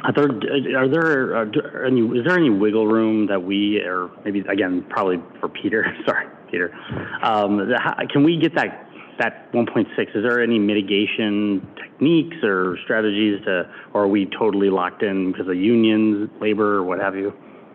No, there are a lot of strategies that we can talk about, and I think that's going to be presented as part of our the completion of the study that we're wrapping up right now. There's all sorts of innuendos. There's all sorts of combinations of things that you can do with your street program. You can hit hard on the maintenance side so that you try to keep your reconstruction costs down. So those are the type of things we'll go through when we go over that plan. Okay. So this is an estimate. This is not in stone. Okay. And it's very singular in this estimate. I think it's a powerful message, but it's a very complex program. And I think part of the idea behind those numbers was really to say, we're getting more bang for our buck by resurfacing and extending the life of our streets versus once we get to that reconstruction, it's much more costly. So the idea is investing at the outset and upfront so we can extend the life of our streets as much as possible before we have to reconstruct. They're kind of like two ends of the spectrum, and there's a multitude of Right. possibilities within that range, but that kind of frames the discussion a little bit, if that helps. Sure, I mean, but if we can get the 1.6 down to a lower level, I mean, maybe then the rationale changes, you know, we could start to hit reconstruction harder than, I don't know, I'm just thinking out loud if there's a possibility to do that. So I would look forward to hearing that. Well, and I think some of the things that Peter's referencing too are before it gets to the reconstruction phase. So once we're at that, the road's deteriorated, it's got to be reconstructed. So the idea is that you mitigate before it gets to that point, and that's why we're discussing some of these measures of increasing the funding for it. So that's what we're going to get into now. So I think we all understand this is a huge issue. Yeah, just to give you one example too, and I think what you're asking for, are there any tricks to get that number down, the $1.6 million? And there are. There's a couple of communities that I know of that do reconstruction only every other year, so that they're actually, they have a larger program and they get better bang for their dollar because the program's bigger. So that's something we can look at. Thank you. Thank you. As far as street-related funding, we talked about this a little bit. Roughly, there's $2.3 million dedicated right now for roads and related infrastructure funding. We can typically, find or apply for grants, or maybe there's excess TIF revenues, some excess one-time funds in the general fund that we can commit to the program, but that range of funding available is roughly $2.3 to $2.9 million. On an annual basis, and as we've kind of talked, that kind of puts us on that sort of 50-year cycle, especially at the 2.3 level. So if we want to get to that sort of 30 to 40-year cycle that we've been talking about, the number would need to be roughly about 6.5, 7.1 annually. That includes that additional road construction amounts that you would need to do to sort of catch up and then eventually get to that place where you're doing a lot less road reconstructions but more resurfacings and maintenance. So would the current street-related funding stay in place with the additional 1/4 or 0.5% that we're talking about? We would still have the MFT funding in place. The video gaming revenues would still be the capital projects fund. Yeah, we're talking about additional funding on top of that. Perfect. Thank you. Thank you. So what are some of the options that we can take a look at in terms of funding? We looked at a variety of things. As we discussed earlier, we currently have a 2-cent local fuel tax. If we were to double that to 4 cents, that would be the additional revenue that may generate from that. We have an alcohol tax. If that illustratively, and these are just meant to be illustrative, there's all different types of variations you could use with any one of these. I just put these types of variations on there just for illustrative purposes. But that would generate an additional $640,000. We are one of the only communities I know that doesn't have a natural gas utility tax or a natural gas use tax, so that could be an option to consider if we wanted to. That might generate roughly $500,000, but that is something that would be obviously on the residents and businesses only. Our hotel motel tax generates at 6% a certain level, that if we wanted to increase that to 7%, you can see the additional revenue there. We're also one of the few home rule municipalities that does not have a real estate transfer tax. That is an option to consider as well. However, the state has taken away home rule communities' ability to implement that on their own. They would have to go to referendum. So if we wanted to consider something like that, there'd be a lot more hoops and machinations to walk through. A food and beverage tax is an option, but again, that's something that's imposed locally on more specific sectors of the businesses. And number 7, we could increase the local home rule sales tax from 1% to 1.5%. That would generate roughly $4.4 million. And that is kind of where, after discussions internally in terms of what makes sense, what might make the most equitable way of generating enough revenues versus looking at combinations of different ones, that is one that we're going to present some additional information for consideration. I did mention property taxes at the end simply because it's always out there. It could be whatever the number needs to be, but I don't, that's something that doesn't seem to be a lot of appetite for consideration. And Bill, just for historical purposes. Yes. Since some of us weren't on the council, I think it was 2018, 2019, we did raise local fuel, alcohol, and hotel motel. Correct. There was 3 taxes that were increased or established back then, and you said it correctly. We established the local fuel tax, we increased the alcohol tax, and we increased the hotel tax. And we did have a food and beverage tax that was removed in place of implementing the home rule sales tax, I believe in 2004. Correct. Right. Yep. So before Bill jumps into the next slide too, I did just want to make a statement here that as we talked about this at a staff level, looking where we could really generate the need for revenue and the amount of revenue we needed, what made most sense was that local home rule tax. A big part of that was that was not something that was completely on the backs of residents. That is something that's spread out amongst all the businesses in the community and really generated the most significant amount of income. And as we're looking to fund this road improvement project and really get our streets to where they need to be, this is something that, I know infrastructure things are always difficult, but residents can actually see the value to. So this made a lot of sense to dedicate this money to this resource to actually try to get this where it needs to be. So specifically earmarking those dollars. That's correct. So, and we can certainly work on language if council is amenable to establishing or increasing this tax to make sure that that revenue is dedicated to those funds or to those projects. I knew you were going to jump to say something. Go ahead. So just to confirm, if we decide on the home rule sales tax, we can codify that dollar amount to specifically go towards the street replacement program to get it down eventually to a 30-year cycle. We can do that? I have I have that on the next slide to talk about a little bit. Okay. So, but yes, we can come up with language that restricts the use of those proceeds and come up with a definition that makes sense. Then what would happen to the other 2.9 million? Would that go in that as well, or is that separate from that? The intent would be to add this on top of that 2.9 million. Okay, so that whole amount of 7.1 million or whatever it would be codified to go strictly for the street replacement Right. program. The MFT is already restricted per state statute, obviously. Okay. Okay. Those restrictions are already in place, and we already have the video gaming tax revenue that goes into the capital projects fund. Okay, great, thank you. Any other comments or questions? Sorry, I know Bill did have, I'm sorry, I jumped over a few slides here. You got too excited. Yeah, sorry. I got a quick question. Yes, David. I think I know the answer, but just refresh my memory. All the ARPA funds, they're gone, right? We don't have any more ARPA? Okay. Yeah, we had some pretty massive sewer expansion projects to do, so those funds went to increasing that sewer capacity. And this was also the last year for Rebuild Illinois funds as well. So out of last year, we got 2 more years left, so that'll be the expiration of those additional RBI funds. Anyone else? Ryan?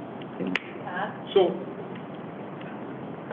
So street improvement funding options, a bunch of increases in tax, whether it's earmarked or not. I mean, that is a source for it to come.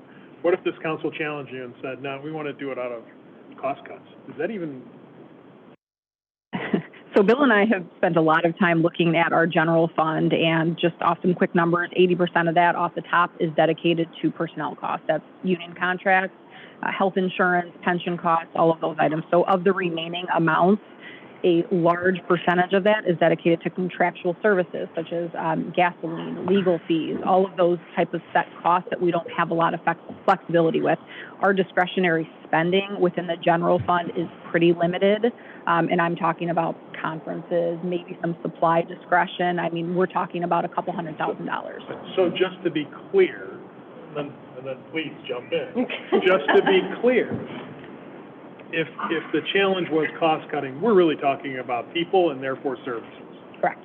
In order to generate the amount of revenue necessary for this $3.5 to $4.5 million, we'd have to make significant eliminations to our staff.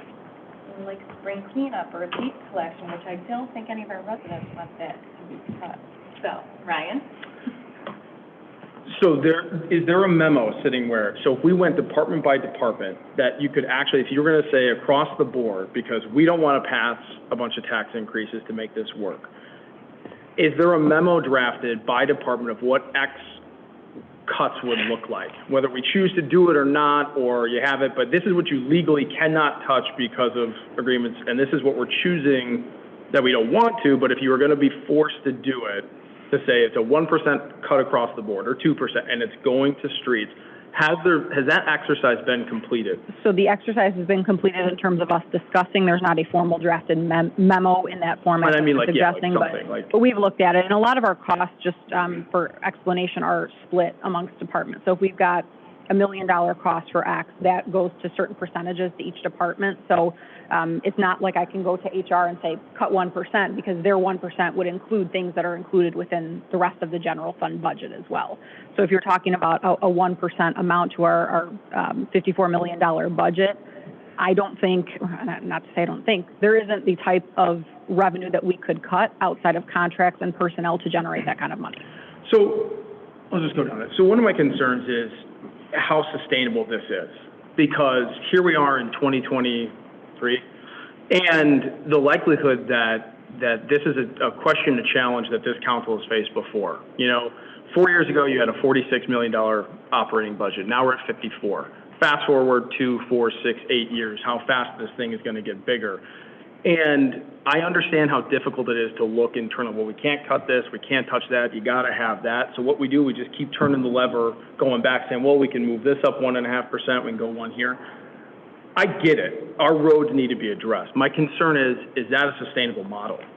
Are we going to be able to continually be able to look for these little levers to get there? And if what you're looking for is a silver bullet here to say, we really want to get our streets, and maybe doing one of these increases is a no-brainer, but being able to look back and say, but we have looked at everything truly and made tough decisions, because I don't want to wake up here 2 years from now, 4 years, 10 years from now, and say, gosh, if we only would have gone back and tackled that back in 2023, it could have been better. That's my bigger concern. So I've said it to you, and I've said it to a few people. I love making budget cuts, and Bill and I love looking at the budget and seeing where we can take things down to where they need to be while still keeping the operational levels at the appropriate service level for, one, the expectations of the community, and to keep everything sustaining and developers interested in the community. So while I would love to tell you that, yes, this will be the magic solution, if you can promise me inflation won't happen and you can promise me we won't get any unfunded mandates coming down from the state, then I think that's a little bit more controllable. But as a local government entity, the state, the federal government loves to put these requirements on us that we have to then figure out how to fund. And this is part of what always leads us to these discussions, is we have to do what's in the best interest of the residents, the community. Lead service lines is an example. Body cams for the police officers are another example that have come up recently, that we've got to figure out ways to fund these. It doesn't mean less staff. We can't just cut the staff, and we've still got to handle all of these things. We've got to figure out sustainable revenue sources and diversified revenue sources that aren't just on the backs of our taxpayers.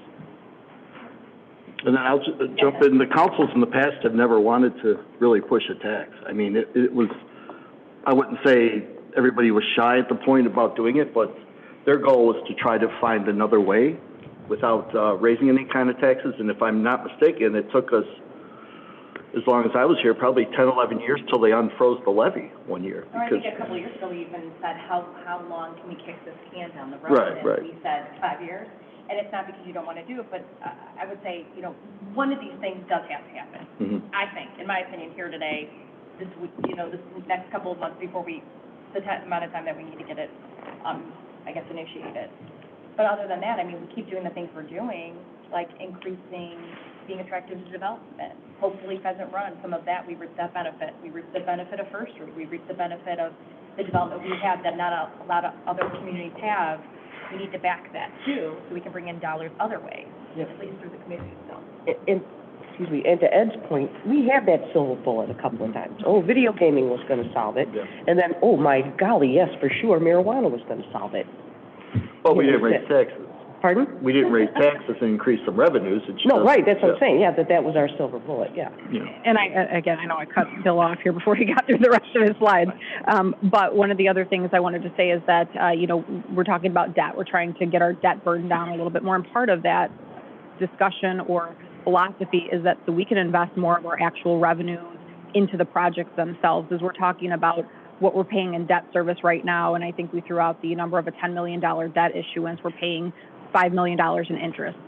That's another five miles of roadway we could be doing. So as we get our debt burden lowered, strategically bond out for debt where it makes sense for some of these bigger long-term projects and treat this more of an annual maintenance cost, then we're able to actually fully invest these funds into this program and get more out of the dollars that we're actually spending.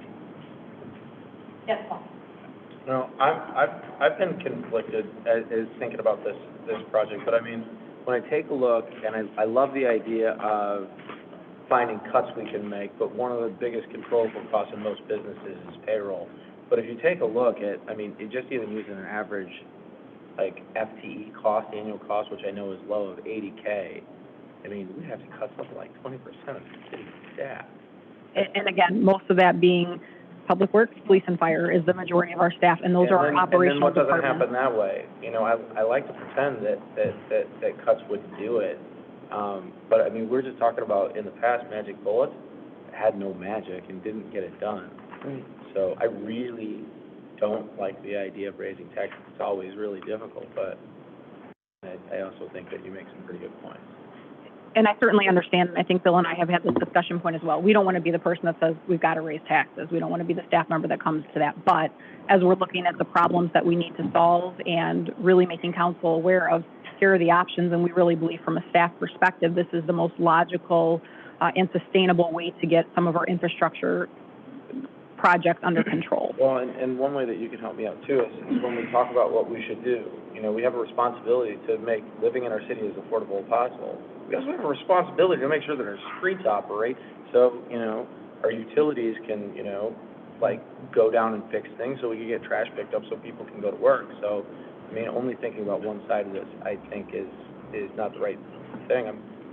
I'll be open-minded to any ideas that we have to not raise taxes, but it also, the history that we have weighs a lot with me as well. Any other comments, questions? Before we go on to, do you want to cover the other slides that you have? I think that might help a little bit, so we can continue that type of dialogue, but we can Yes. move on to the next slide to kind of cover some of that. So, if we're looking at a 0.5% increase in the local home rule sales tax, we alluded to it earlier, what type of restricted definitions could we put on that? And you can see in point 1, you know, we could define it as roads, bridges, related infrastructure, whatever it needs to be. We would put that money directly in the capital projects fund when we get it. It wouldn't even go through the general fund at all. So there's, you know, accounting things that we can do to make sure that happens. One of the things that we talked about too, in looking at this, in our estimate, it's possible that this local home rule sales tax is paid 40% to 60% by non-residents. And so that was an attractive attribute of this option as we thought about this going forward. One other thing that we kind of alluded to earlier in the evening was, you know, the local home rule sales tax does not apply to qualifying food, drugs, medical appliances. So most of the food you buy at the grocery store, prescription, non-prescription medicines, aspirin, cough medicine, as well as all titled vehicles would not be subject to the tax. So some of those exceptions make that option, you know, somewhat more appealing than some of the other options that are focused solely on residents. Yes, Brian. I'm sorry, what was the increase in growth on the sales tax from last year in your projection, or I mean from 2021 to 2022? Was it 10% increase? I think it was around 10 or 12%. Okay. So as that increases, then we're going to pull in more revenue, obviously, right? So as that revenue increases, the revenue that comes in here would increase by the same percentage, correct? Okay. You sort of have one portion going to the general fund and one portion going out for those purposes. Okay. How do you forecast that? So how do you do a model that projects that 60% of who this tax is going to impact would be by non-residents? What's the methodology of figuring that out over the next 2 or 3 fiscal years? So we looked at the significant payers, who those are, you know, your Costco's, your Meijers, your Target, your Walmarts, and then there's a lot of businesses as well, light manufacturing, industrial, that also have point of sale. So when you look at the mix of those businesses, we felt that was a fair estimation, you know, to come up with. Frida. Yeah. Go ahead. Oh, yeah, sorry. In fairness, they're getting there via our roads, so why not pay for them? So, yeah. The one thing that I've been thinking about and I'm sensitive with, so when you think about Costco, you're like, okay, well, that's 50 cents per 100 increase. Seems pretty affordable. But you think of car purchase, somebody buying a diamond ring, you know, it's $50 per 10,000. Are we understanding the impact that it might have to very specific industries? So we've had some conversations with the Business Alliance, about going out and having those discussions, but certainly we don't want to prematurely start with those businesses before we gauge council's interest on that. So those discussions will be had, but ultimately, right on the bigger purchases, it is going to impact a little bit more. This is essentially passed through to the user, so it's not borne by the business, but it will impact those larger purchases for sure. When I ask that, I also want to say that I'm asking in a balanced way, because I think having a great city and being able to do business in St. Charles has a big impact, and we need to maintain St. Charles. But I just want to know that we're weighing the pros and cons of both of them. To say that it would have zero impact, I think is unreasonable. No, I agree. To say that it would have a significant impact might not be right either. I don't have a sense, and I'd like to hear from them. Yeah, I mean, it's definitely fewer businesses that will be impacted by those type of things. There are certainly those businesses that exist that will see that higher dollar tax on that 0.5%, but, the small businesses that are local to the downtown, for example, selling a $10 item, we're talking about 5 cents difference in tax. So larger purchase certainly, but for the small businesses that are located within the community that are selling smaller goods, it's not as impactful. And I don't think you're going to get anyone that's going to say they're okay with it, because no one will say that's okay. So, I mean, even when we went through the whole alcohol tax, a couple of us met with local businesses, and everyone had angst, and you can say it's passed down to the user, and no matter what, they're still going to, no one is going to say they're happy about it. Understood, but I think it's our job to listen and make sure that we do that anyway. Absolutely. And again, this was one that, as we discussed it, was spread out. It was not targeted at any specific industry, which, as we were discussing in terms of fairness, at least applied to everybody equally. So I get the 30 to 50, right? Life cycle of a road. And I get that this is a focus and it's been a topic of conversation over the last few months. And, we always ask the question, well, where are other municipalities at? Is 50 completely unreasonable and we better do something about it? Or is 50 really the number? And, and what we need is, a continued effort by our talented public works staff to make this work going forward, and it just is what it is. Like I'm trying to understand, do we attack the objective, which is 30 is never going to happen? Should it happen? Yeah, I think that's a good question, and I don't have a specific answer for you. I could probably send out a poll and get some answers for you over the next few weeks. But I think generally speaking, and talking with my peers and knowing a little bit about other communities, we're not in this alone. This is not unique to St. Charles. The utility side is the same. Everybody's struggling with old infrastructure and very high cost infrastructure, and streets and roads is one of them. So we're not on an island here, that's for sure. But the point I will make to that too is, it is crumbling. It is a higher cost not to fix it. It is something that we can tackle and should tackle, even if other cities are in that same boat. I mean, I came from a city that was like that as well, and that was one of our highest complaints, is that how terrible the roads were, and it impacted the overall feel of the town, and it drove a lot of the dialogue. So it's something that should be fixed and can be fixed. This isn't something that's just unrealistic to fix. Anyone else?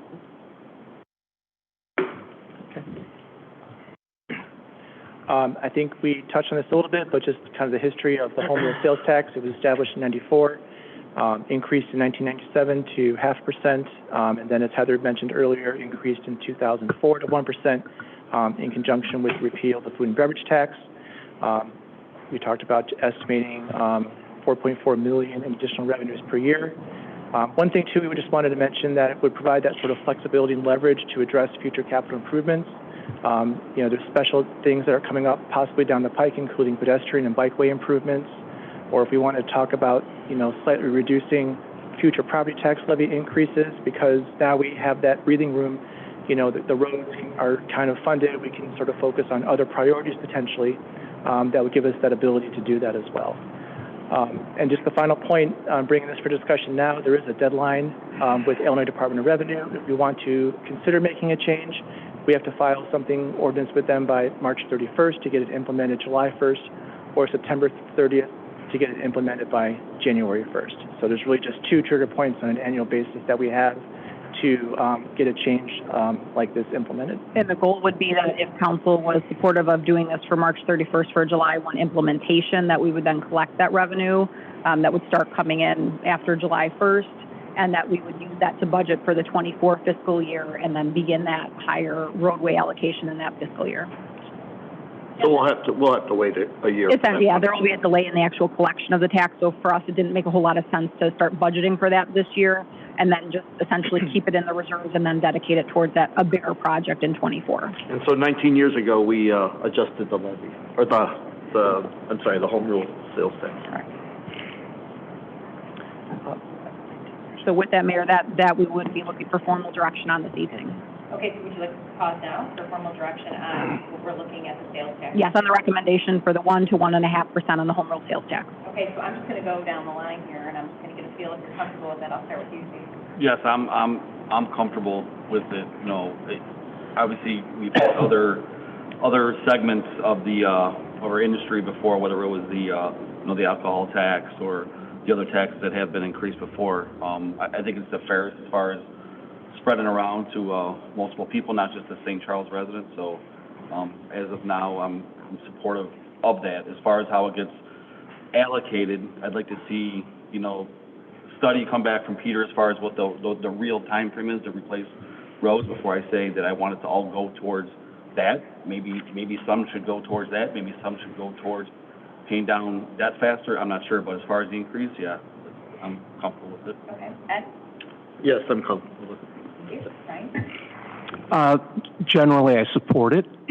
For me, it comes down to the language that it's going to go towards the street replacement program that vehicles use. I'm okay if you want to maybe put the Piano Factory Bridge in there. It's a historical bridge. Maybe that's something we can put in there. But I really want to focus on the streets.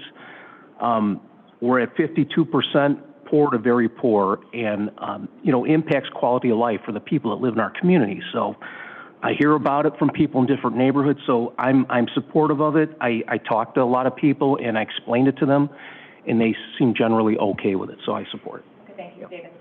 I too would support, but I would like to see specifically the language that, because when you gave an example, I know you're just talking, of course, at the podium tonight. Yeah. You mentioning streets, and then you said other infrastructure. Like, what's that mean? Sidewalks, curbs, Okay. improvements related to a street resurfacing or reconstruction. Right. So there's a whole menu of things. Sure. We can get in those details. Yeah, that's what I mean. If we can reduce nebulous language as much as possible, that'd be great. So. Thank you. Paul? I think it's the most responsible option. I'm also in favor of language that would say that it is dedicated to infrastructure, without putting too fine a point on it. Thank you. Pat? I'm in support of it. Ryan? What happens if you do a sales tax increase and you earmark it for these types of improvements, but your budget is going to go up over the next 10 years, yes? It will. Where do you find the revenue to pay for those increases if you move this to 1.5? So here's my problem. My concern is I don't think anybody up here debates the merits of repairing our streets. We get that. I'm not convinced that this is the silver bullet that we hope that it is, that we're going to be able to go to construction tomorrow, because I'm fearful we're going to be in a similar spot 2, 4, 6, 8 years down, not because our staff's driving around in Porsches or that we're, because we have real challenges of managing, city finances like everybody else does. And I just want to be careful that we're not going to this because in the moment it's the no-brainer, let's do this and earmark it, and then you get to that spot. Well, when I say that, as was pointed out, this has been an ongoing discussion, so this is a significant need that we need to address. This isn't hey, we're $100,000 short, let's up it and generate $4.4 million. We know we have a need for the specific amount right now.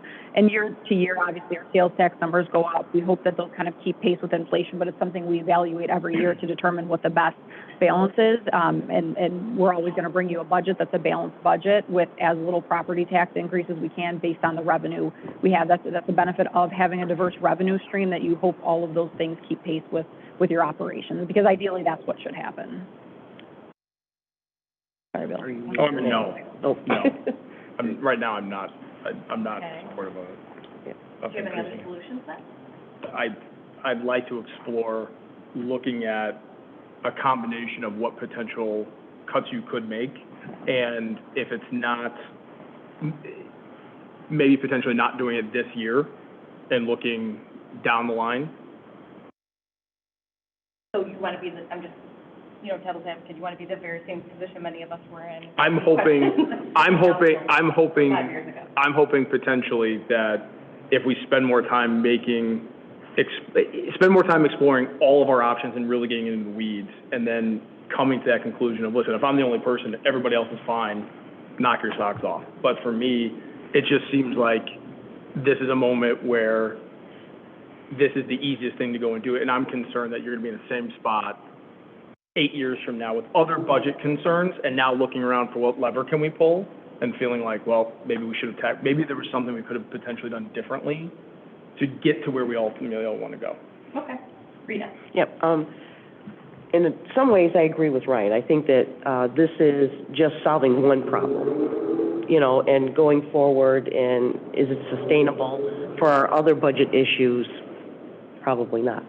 But for this, if it's earmarked for roads or curbs or sidewalks, yeah, I'm all in on that. Yep, thank you. Bill? I support it. Thank you. Ron? I support it too, just as long as it's only done for street improvements only, nothing else. The bridge, we can talk about that, but we waited a long time to do this. We're behind. I was on the council when we made these decisions too, okay? So I admit it. We should have done it before, but now we have opportunity, and it's going to be spread across, according to your projections, non-residents of St. Charles. So I have no problem supporting it, just as long as the language states as it is for streets only. Now, we'll see how the language turns out. If it's not, I will vote no on it. Thank you. Thank you, Ron. Todd? So just going back to the other slides, I don't recall this, but, okay, so you've got 2.6 currently in the budget for roads generally, right? 2.3. So you're going to add 4.4 to it, let's just say, so that's 7 and change. Mm-hmm. And 7 and change does what to our cycle? That brings us to the to the 30 to 40 year, depending on how the road. For how long does 20 years. 20 years we would need to invest that amount is what we're. So it's a 20-year reinvestment Yes. plan to this infrastructure. We ought to, at some point, we ought to see some sort of spreadsheet that shows that. Correct. That has the appropriate adjustments for inflation and things like that, so we can see how it's really going to work. Yeah, and I think that's, yeah. And I would think, too, added to that, and I've had numerous conversations, much to Peter's chagrin, about the streets in Second Ward, as has Ryan. And I'm thinking that as the science improves, down the road, that has to work in our favor, that roads will start to last longer and things like that, too. So I'm optimistic. Thank you. David? I don't, it might be for Heather, Peter, whoever wants to chime in. So, Peter, your suggestion that some communities wait every other year to kind of stretch it out, I guess, is your rationale to, would that be something hypothetically that, could we codify that in this as well? Or is that a policy that has to be decided every year by council, decided by what we budget every year?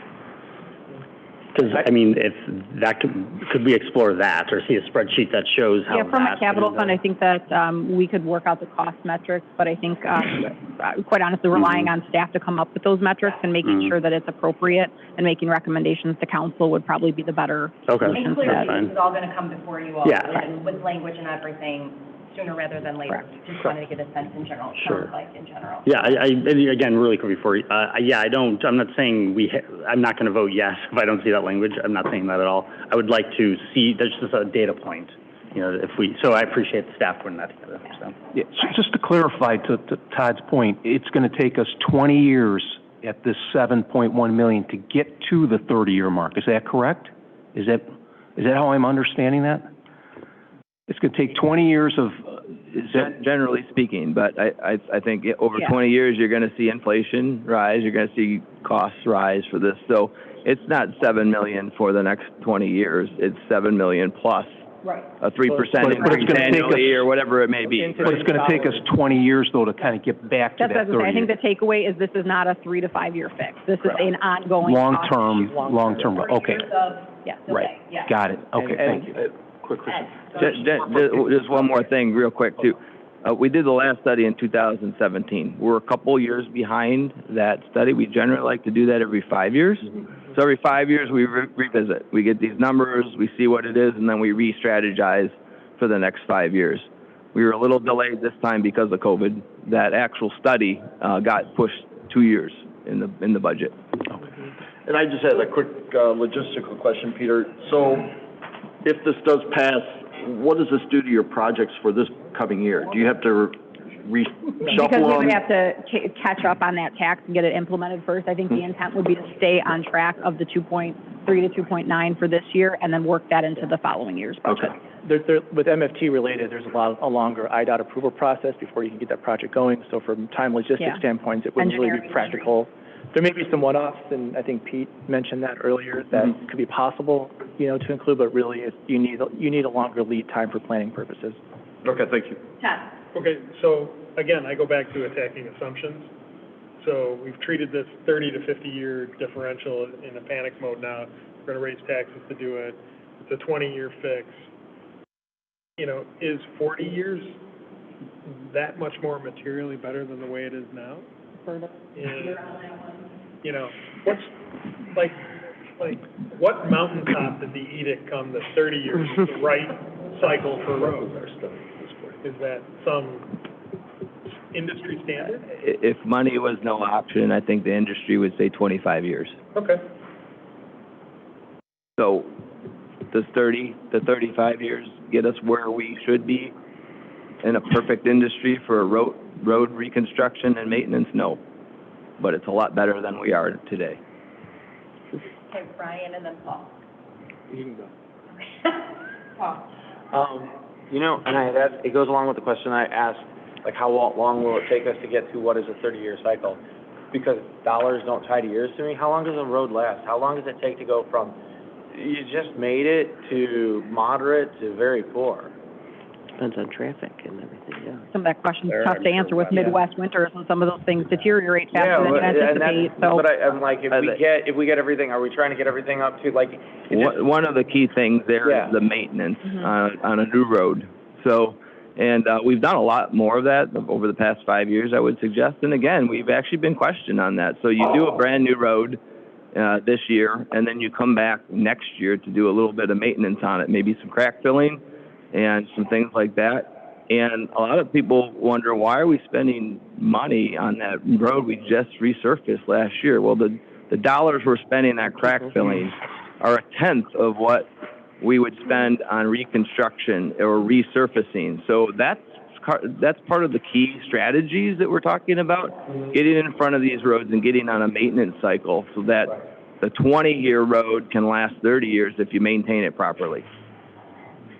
That makes sense. I'm just trying to get to because this is all so abstract that we're talking about things that just, as I'm logically thinking about the algorithm, it just, I don't, it doesn't come through. I'm just saying, I'm talking about 30 and 40 years in dollars, but it doesn't tie back in. There's not an equation that I could plug in to understand it better, other than just saying, this much money makes this happen.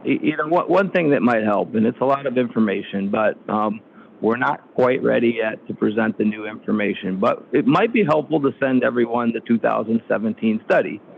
And if those of you who are around, you may remember the presentation that we presented back then that complemented that study.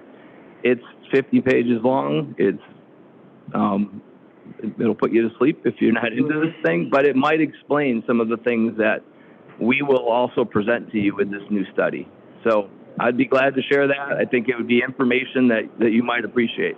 The better I understand it, the more comfortable I am. And it sounds like maybe what you might be looking for is starting from paved, fresh, reconstructed road, what happens to the process from when it starts to form cracks, when do potholes happen, what happens if you maintain it, and just the life cycle of the road. Is that some of the information you're looking for? We're paying for years, but it doesn't, what is it buying, other than we're going to spend a lot and you're like, okay, now it's magically at 30 years. I just don't tie the two together, but I don't want to take too much more time. It sounds like more conversation.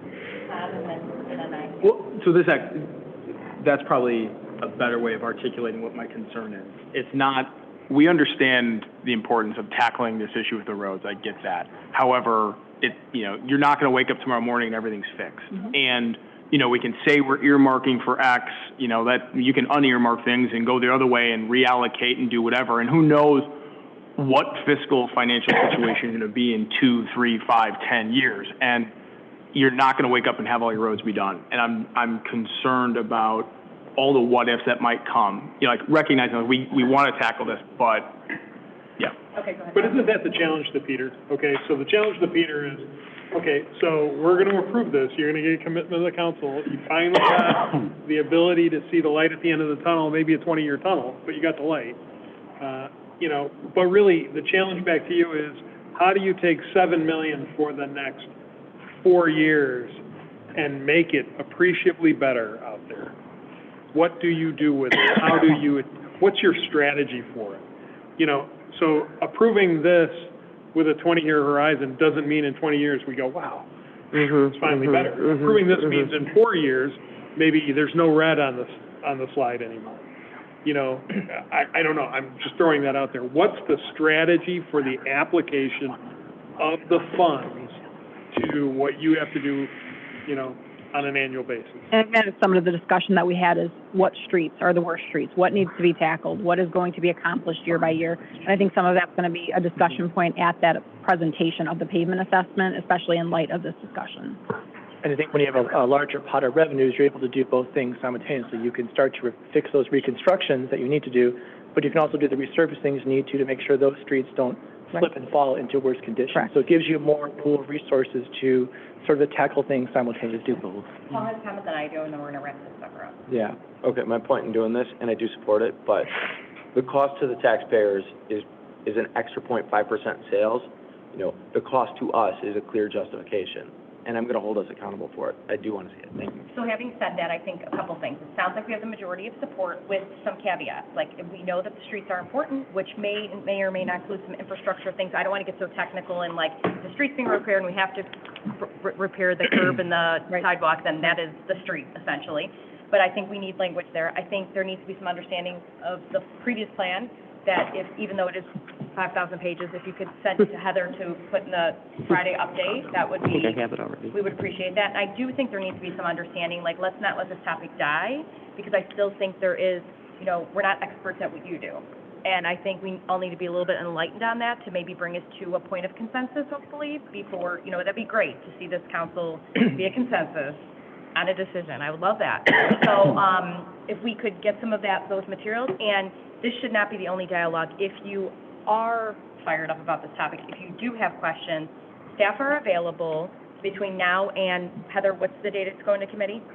We will discuss that, but it will not be till February. We've got an off Monday next, so we've got at least 2 weeks before it's So we going have to a few committee. weeks. But what I would also ask staff, Peter, Heather, is if there are questions coming from council members, that you could do a Q&A Absolutely. that gets circulated to the entire council on that Friday basis, so that, you know, we can see what everyone's asking, because I think everyone's interested in those answers. And for that exact reason, we'll try to get this out tomorrow. We will be sending this PowerPoint out tomorrow, so everybody has that. We will get that document because it's already a prepared document. We can just attach that as well, so that everybody has this information in the 2017 study tomorrow. Right. So I don't think anyone's questioning the importance. I don't think anyone's, you know, thank you. You're doing a good job. I want to give you that. I don't understand all the intricacies of 20, 40. We could all debate that. But I think maybe just more information might be helpful as you come across it. So, good? Okay. Absolutely. Continue on. Thank you. So next, we're going to move on to utilities. In the interest of time, I don't want to rush it, but I also want to have a discussion. This is sort of a listing of our significant water and wastewater capital projects. I know these have been discussed for many, many years. We've listed the approximate dollar amounts that those projects are costing, as well as estimated times, dates, and years that those are scheduled to be completed. One of the key takeaways we just wanted to frame is that many of these projects are funded with IEPA loan proceeds. So once those projects are complete, that's the trigger for when we need to begin repaying our debt service back to the IEPA. There's obviously some of these projects have been talked about several times over the years. They're really not anything new, but a couple things I did want to point out is that we do have a significant amount of water main replacement that we need to do over the next several years in conjunction with, you know, Prairie, 4th Street, 6th Street, 7th Street, and in addition to a general future water main replacement as well.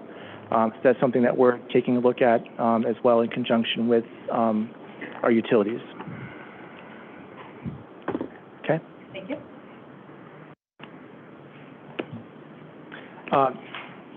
In reference to that, in terms of the debt service, I think I've shown this chart to you guys before. So this is the increase in the sewer debt service and the water debt service when those projects are completed.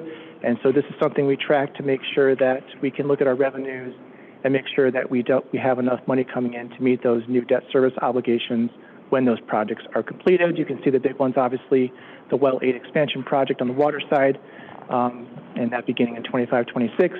And on the sewer side on top, the West Side plant expansion and the Riverside lift station being completed. I want to segue a little bit to water, sewer, and connection fees. The last time we met in February, direction was given to staff to look into water, sewer, and connection fees. As we started to look into it, we realized that there was substantial work done previously back in 2019 on this. So we worked with the consultant that did the study, and we had them sort of refresh the numbers, essentially redid most of the study again, providing them updated information on capital improvements, what the financing was for those. And so we gave that information to the consultant, and they recently completed their assessment and update of those water, sewer, and connection fees. The results of that, and I'll show you a couple of charts in the next couple of slides, was the recommended increase in the water connection fee of 28%, the sewer connection fee of 9% for the East Main plant, and 42% for the West Sewer System connection fee. Quite honestly, I think some of the increases were a little bit less than we expected, and so they seemed pretty reasonable given all the information we gave to the consultant. One of the things they did mention is that if we are looking at redoing our utility master plans, which Pete has talked about, we would take a second look at this in 3 to 5 years if we do an updated utility rate study behind the utility water master plan. So I'll show you the couple charts on those and what those look like, comparisons to other communities. So this is the sample water connection fees. In the green, you can see the existing St. Charles fee and the proposed fee of $1,730. This is for a unit over 1,000 square feet. There are lower connection fees for square feet units lower than 1,000, but we're just showing the illustrative fee of 1,000 square feet and above. You can see some of our neighbors are on this list, including Geneva, Batavia, as well as some other area water utilities. And on the sewer side, we've got 2 different sets of fee. We have an East Main fee. You can see the comparison of that in green on the left there, going from $1,520 to $1,660, and the fee for the West system going from just under $3,000 to $4,250. So I think one of the things we talked about in terms of going from here, we talked about implementing these fees. Given that the fee increases are somewhat manageable, we talked about implementing these fees somewhat sooner rather than later, perhaps May 1st. So we wanted to get some general feedback from the council tonight on that moving forward.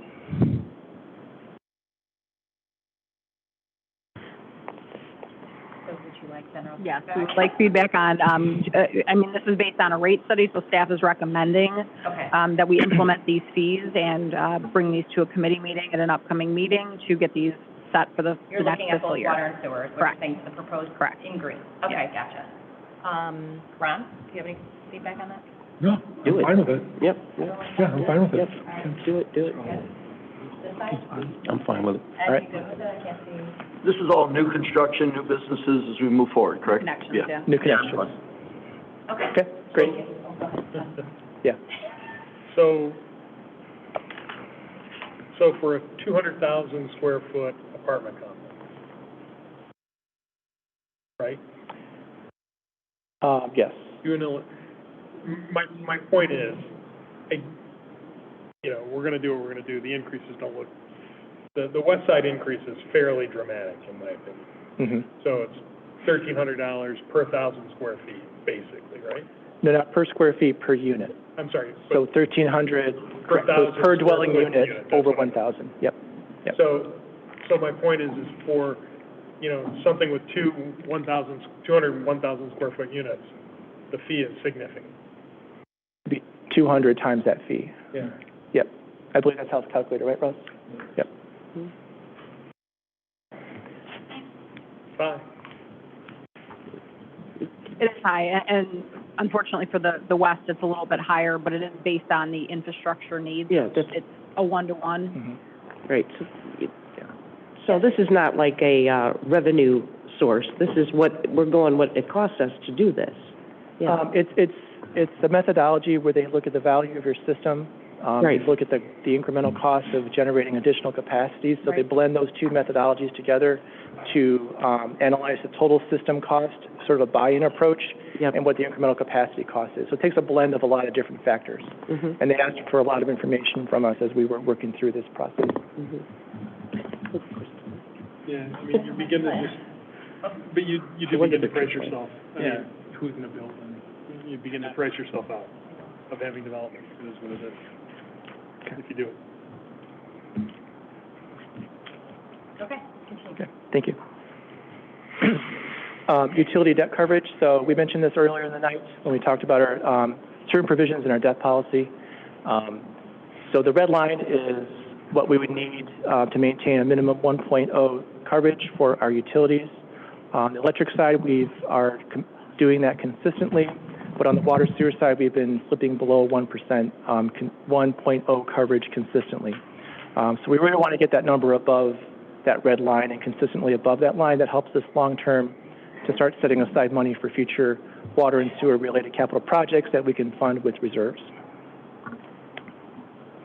So, Yes. Yes, sir.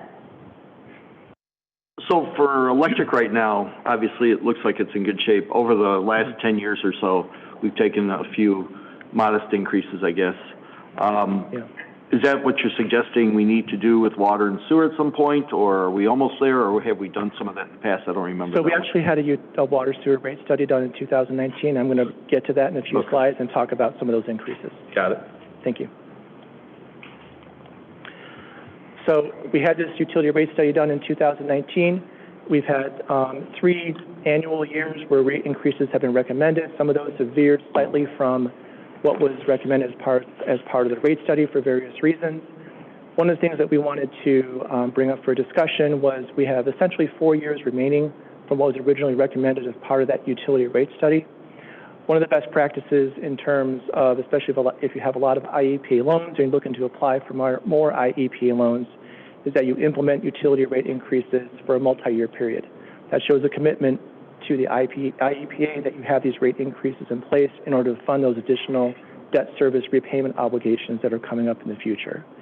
So I'm going to show the next slide will kind of show what the utility rate study recommended, what the actual increases have been, and as we've looked at this, what we think some of the rate increases might need to be going forward for the remaining 4 years. So this shows the top line for both water, sewer, and electric, what was recommended as a part of that 2019 rate increase. I'll just take these one at a time. On the water side, they had recommended 10.5% for the first 4 years and then 3% afterwards. For the first 2 years, it was implemented at 9% for various, considerations and reasons. Last year, roughly 1.5% of that was caught up with the 12% rate increase.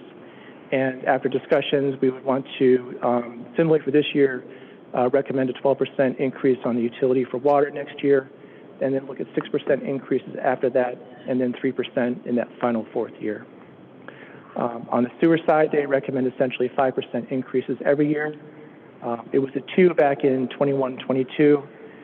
Just due to the mammoth amount of sewer projects we have and those IEP loan obligations, we really feel like we need to recapture and get back to that total 8%, so that losing ground with what was recommended as far as the rate study. And then just based on the cost of sewer improvements, cost of operations, we're recommending 6% be implemented for those future years as well. I know Geneva just had a presentation about their water sewer rate study the other night, and they're recommending, I think, 7.5% to 8% increases annually going forward. On the electric side, they recommended 1.5% to 2% on an annual basis. It was determined that that increase wasn't necessary. The electric fund was in good shape, so a pass was taken on the increases for the first 3 years. We're recommending that we can bypass that 2% increase for next year especially considering the water and sewer increases that we're looking at. But then just given the cost of inflation and operations, we want to look at recommending that 2% for those final 3 years. If we do implement some version of this by ordinance, we can always go back and look at it a second time. But what we'd like to do is take a look at implementing these increases over the next 4 years so they're memorialized in ordinance. I can go back to that slide. This just shows the, based on those recommendations, what the monthly dollar change would be. It's roughly $15 next year, $11 the following, 12 and 11 going forward. So on a monthly basis, we try to show what the typical user is and what the impact would be to them for in total for electric, water, and sewer. That's per the year? Or That's a month. Monthly, I'm sorry. Yes. So $15 and $12. Okay. So we are looking for council's direction on that one as well, to implement those via ordinance. Okay. Any comments starting over here? I mean, it's lots of stomach here tonight as far as, increases. It just kind of gets thrown at you. It's hard to digest and, see that we're making the right decisions here. Obviously, because, I mean, that's, the joy of having your own utilities, right? Legacy costs, it never ends, right? Obviously, legacy costs, pensions, obviously, I don't like to see anything go up, but we gotta pay for, the residents that are paying stuff, they need good water, they need good, the water's gotta get treated, they need, steady electricity, it needs to be available when they wanna turn a light switch on, so I don't see that you have too many choices on it. Yeah. Ed, do you have any comments? I'm just trying to look at the numbers. I mean, it's $50 over 4 years. I don't want to take it lightly, but at the same time, if it needs to be done, we'll have to go down that road. But yeah, I mean, I guess what concerns me, and it's probably for another topic, is we keep talking about water. Hopefully they don't think we're going to solve their water problem with a tax increase, or a utility increase. I know you mentioned, we were talking about the connection fees, we have the comparisons, and you said that Geneva's meeting, that doesn't really mean anything to us, so we don't have the hard numbers of what they're, when people are looking at that, that always comes up, water always comes up, and people always say, this, the water quality, even though that's not the correct terminology, for what people are getting compared to like Cook County, they feel like it's not good. So I'm just looking for, if that is the case, if this is the road we do go down, what is the messaging for us up here comparative to other communities that are just right by us, not similar size, but when you can live in Geneva versus St. Charles, I think that's going to be something that comes up. Sure. Yep. I know most of the people that, similar jobs, that I'm doing, they're looking at the same types of issues, inflation, cost of capital projects, bonded debt service, operations, and they're looking at similar increases, across the board. I think my former employer is looking at double-digit increases over the next several years on the water side. So. And the same when you compare it to the, for-profit companies too, your ComEds and your NICORs. Utilities are that one-to-one for us. It's sustaining the operations and the cost of maintaining the system. Right, just understanding That's what we need to see. These are people up here sitting here that you've just asked to Correct. make 3, 4, 5 increases. There's got to be some messaging, I think, because you're going to have to, if this is the case, everyone's going to be stomaching this over the next couple of months. And we do have, I don't want to say talking points, but bullets that we can hand out to council that we periodically talk about what the actual rates translate to and explain what the user cost goes towards to help the residents understand that if there's something different that you're looking for. Beyond that, I'm happy to generate that as well. Okay, Brian, and then. Looking at this, so we're looking at a 12% and then 8%, so 20% total for the water and sewer combined. Or 10% average, but yeah, same. My answer is no. I know we need to do something. I think a much more modest increase would be more acceptable to my constituents. I have a lot of them on fixed incomes. We're raising the property taxes. I know it may seem insignificant to some, but a lot of people are struggling, so have reservations for this amount. I'm not saying nothing, but I just think a more modest amount I could support. So, okay. So I think, you know, obviously having experience working for a utility company, I understand this is not revenue generating. I think that's important to note. Obviously, the money that is generated here goes into the operations. Now, to Brian's point, why, you know, on your last slide, you had the study percentages, and then the actual recommended or a couple points higher. Why? So that was because there was several year gap between those. Why is there's a difference? So last year we talked about a little bit that the previous 2 fiscal years, the recommended increase from that brand new utility rate study was to go at that 10.5% for the water, and the determination was made at the staff level to recommend just a 9% increase, just in order to keep it down a little bit. And that was the recommendation last year, where we came back with the 12 to recapture what was recommended at 10.5, just because of the amount of debt and issues that are still existing in the system in order to cover all of those needs. So are we gonna, with these increases, in addition to just maintaining it and operating it, will there be even a slight acceleration in any sort of replacement, or would that help in any way, or we're just doing the status quo? With the increase? The initial goal is to make sure we can generate enough funds to meet our debt service coverage ratios, make those debt repayments, fund the increases in operations. Long term, what we want to try and get to is where we can start accumulating money to fund water main replacement on an as-needed basis. So we get around to redoing a certain street, we know we have the money in the water fund or the sewer fund to do that utility work prior to the street resurfacing or reconstructing going in. So this kind of sets that to get to that place on a long-term basis. But, you know, the immediate need is to try to make sure we're meeting our coverage obligations. Okay. So it's that, maintaining, but then you're starting a journey of 1,000 steps toward, maybe 100 steps, I don't know. Yeah. To having a pool of money to start accelerating, replacements and things. Right, okay. right. So yeah, I mean, I think that's good, that's prudent. I'm not necessarily opposed. It is high, but if we can, justify it with, I mean, I like the idea of having a pool to be able to accelerate and get some of that old stuff out, so. Yeah, I mean, I don't like the idea of raising fees. Alderman Weber said it really well. I feel like it's a lot to digest. But also, I think another thing that we have to be thoughtful of, too, is for the last 15, 20 years before, 2021, we had historically unhealthy low interest rates. I mean, in 2021, the inflation interest. 2021, we had 7% inflation. 2022, we had 6.5% inflation.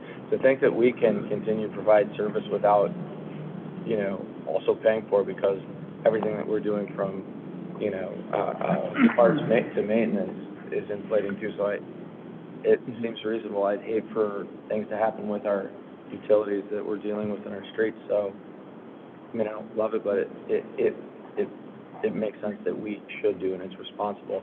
And it's just a change of thought after going through 15 years of like 1% annual inflation. So, yeah. So to me, it's all about benchmarking against other communities. Yep. So, because a study and I don't think this puts us in a position to answer your question. You made a recommendation of, okay, well, we want to raise it to 10%. Well, why not 12%?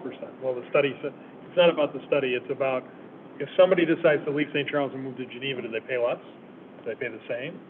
Is there a cost, generally speaking, in this county that people are paying for utilities, and how do we benchmark against that? That's really the information that's important. And you take that information, you look at it, and you can base your increase on that sort of comparable analysis.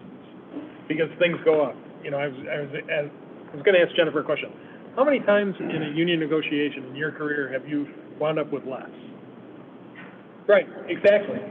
So this is just the way it's going to work. And, and to Brian's point, he's like, well, look, I got, we all have people in our constituencies that are on fixed income and can't afford huge increases. That may be true, but I certainly can't afford increasing something more than what they're doing, in a comparable community. So that's, Yeah, the question I would just ask back to that is, certainly we can get the rates, and it can be a one-to-one on what is your water rate. But I guess the difficulty in the background that we have comparing that is the infrastructure needs and the age of the infrastructure and the replacements that need to be done are not comparable community to community. So when you're taking into account like a Geneva that's got a water softening system that has no geo debt, so is able to fund their water rates a little bit differently, it's hard to compare just the distilled down rate to us, given the age of the community that we're in and the infrastructure needs that we have on top of the debt that we But have. I still think from a residential Yeah. perspective, that all makes sense. But you try to explain it, someone is never gonna go anywhere. And at some point, Geneva had to replace, which they did, their costs went up. But like, that's, people don't care about that. Yeah. So if we're gonna have to answer to people about these rates, like you don't need to go down all that road. It's the cost to pay a month, what it is. That's what I think we need here. I mean, we'll keep going down this road here, but I think, seems like there's a lot of uncomfortableness in making a decision to say, go ahead, without more time and information on, from a committee level of some of that data. That's not so technical, but just so much from a regular average person when they're choosing a community. I understand we have to explain all that, but it would help, I think. Yeah, And based on what I'm Yeah. hearing. And I think the key thing is, I think we wanted to at least talk about the concept of establishing multi-year increases formally and having that done, so we're not looking at this on an annual basis and showing the commitment to the IEPA. I think I agree we can get some comparison information and bring it together so that we can, a bigger discussion on that, but we understand that there's a lot of topics being, thrown in here tonight, so. Have anything else? I've sat here for 10 years and I keep thinking about, do we benefit our residents by doing our own electric utility? Is there, I mean, the time, the effort, the political capital, the discussions, I mean, is there, and then, that we're involved in the rate, I mean, are we providing something to the residents of St. Charles that is so much better? I will say I have noticed that we tend to respond better to outages, no question about it. I can give you a little something on that, is, running a large quasi-industrial building, our electricity is so much more reliable. You don't get single-phase outages. We don't burn out motors the way that we would in other communities. Our electric is pretty good. It's very good. I think, so that's great, right? So arm us with some of that too. Yeah, absolutely. So, going back to the earlier conversation about, moving 1% to 1.5% and some of those things, like, this is a situation when you talk to people that, we take your recommendation, they have to use water, they have to use utilities, like, we feel difficult, but this is a reality where I'm more nervous about, the conversation from earlier, because this is still waiting in the weeds for us, and having both of these are all getting passed on to the consumers, whether they buy something at a gas station or they have to turn on their lights, like, these are all going back to the same source. Some of these, we can tell people, well, don't shop there, don't go there, you don't have to pay the tax. They have to do this. This is my concern about when you start trying to fit this puzzle together and making this work of, well, we have to achieve X. It's still always landing on the back of the same person. And that's my concern of this. I don't know how you don't do some of this. And you take the recommendation, you're not going to do it because of what's requested, but go back to the earlier sliding from 1% to 1.5%, and those, like, I'm not sure you can keep taking bites out of this pie and assume that everything's going to fall into place the way that you want. So, short answer is yes. Thank you. Rita? Yep, not as thrilled about this one. And how many new customers are we projecting in the next year? Does that help or hurt us?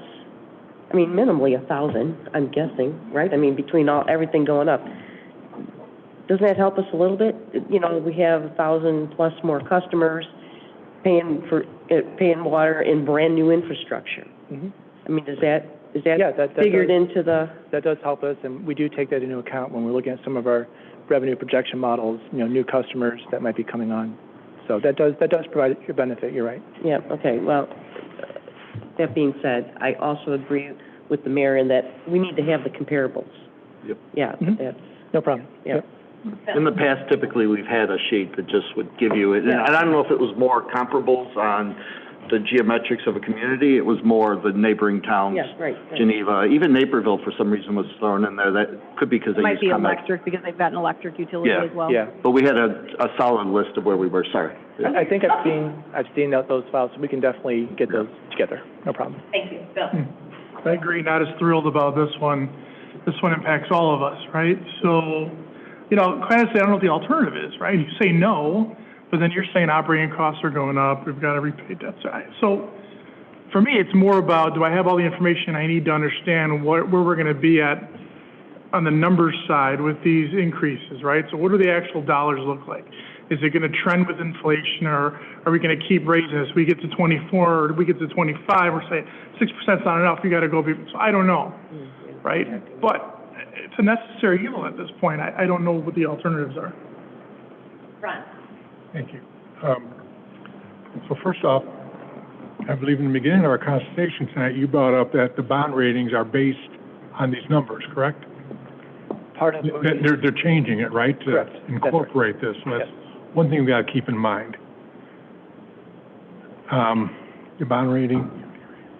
Oh, and are any of these increases due to the IEPA mandates or not? I'm not exactly sure on those details, but I do know it's really related to the IEP loans, obviously, is the most critical thing But that I we're also trying to know- make sure we have money to pay back those loans and show that appropriate debt service coverage to the IEPA. Because I did get in my utility bill today, and there was a separate line item for $2.75. 75 cents, yeah, that's the EPA Now, mandate fee. I think so in that's- other words, these are not related to that, correct? Correct. Okay, thank you. But in general, if we want electricity, we want water, we want sewer, we got to pay for it. I mean, just as long as, so far, I don't get many complaints about those. Do I want to raise it like everybody else here? No, I'm raising my own taxes. But the reality of it is, these are things we have to do to maintain the quality of life in St. Charles. But I'd like to see the other, like everybody else has said, comparables too. Okay. But in general, I would support this. Thank you. Right. Bill, question for you. On the 12% and the 8%, you have 12% on the water and 8% on the sewer. Yeah. And then the following years, they seem to go a little bit lower. Is there a way to push the 12% out, maybe a piece of that out a little bit more? Is that a possibility to kind of, maybe it's not such a shock to the residents when they get their 20% increase? Is there a way we can just kind of, maybe the following year is 7%, you know what I'm saying? You're pulling that out a little bit more. Is that an option? That's something we can take a look at. Okay. Yeah, you're suggesting, just so clarity for Kinda- council, just instead of the 12, 12, 6, leveling it out a little bit more. A little bit more to make it, 8888 or something, yeah. We can take a look at that. Okay, Okay, thank so you. it sounds like on this topic, we just need a little bit more information. Yep. And some more, probably more discussion than maybe some of these other topics. Correct. May not happen in a go in March kind of committee meeting without that information first.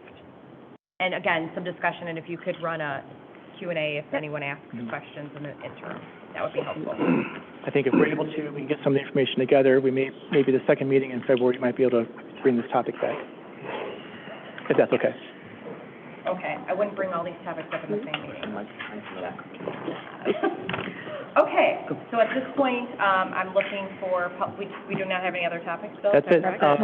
Unless anybody else had anything generally related to capital. Yeah, general comments we'll make after public comment, and then, I'll have a few things to say just about staff. So, public comment, anything from you two, thank you. In general, my comments are thank you, staff, for putting this all together. Bill, for the detail, I know this is the first one of these I think you've gone through in this detail, appreciate it. And the rest of the staff, I know you put time and effort in this too, because this is a collaborative effort, so appreciate it. I appreciate this council's questions and comments, I think it's very thorough, and probably one of the most thoughtful budgetary conversations I've had on council, so I appreciate that. Looking for any comments from anyone up here in general before we move to close the meeting. Anyone have anything to say? No? Heather, did you have anything you'd like to No, say? just a reminder that we will be presenting a draft budget in March to City Council that will include the operational budget. This one was, they said, more focused on the revenue and capital and big picture items, but that detail will be provided in March as well. Paul, you have a comment? I do. Since I've gotten on council, I've worked really closely with, our finance department, and I want to give you a lot of credit for improvements that I'm seeing out of the finance department. I think you're going in a great direction, and I appreciate what you're doing. Does any other staff have any comments they'd like to make? No? Okay, then at this point, we, thank you for your time, and, we don't have an executive session, so looking for a motion to adjourn. So move. Second. Moved by Wirball, seconded by Besner. Tracy, can we do all those in favor, is that fine? All those in favor, please? Aye. I don't think you get to vote, Heather. You say yes? Get two. Yikes. Go at the entire St. Charles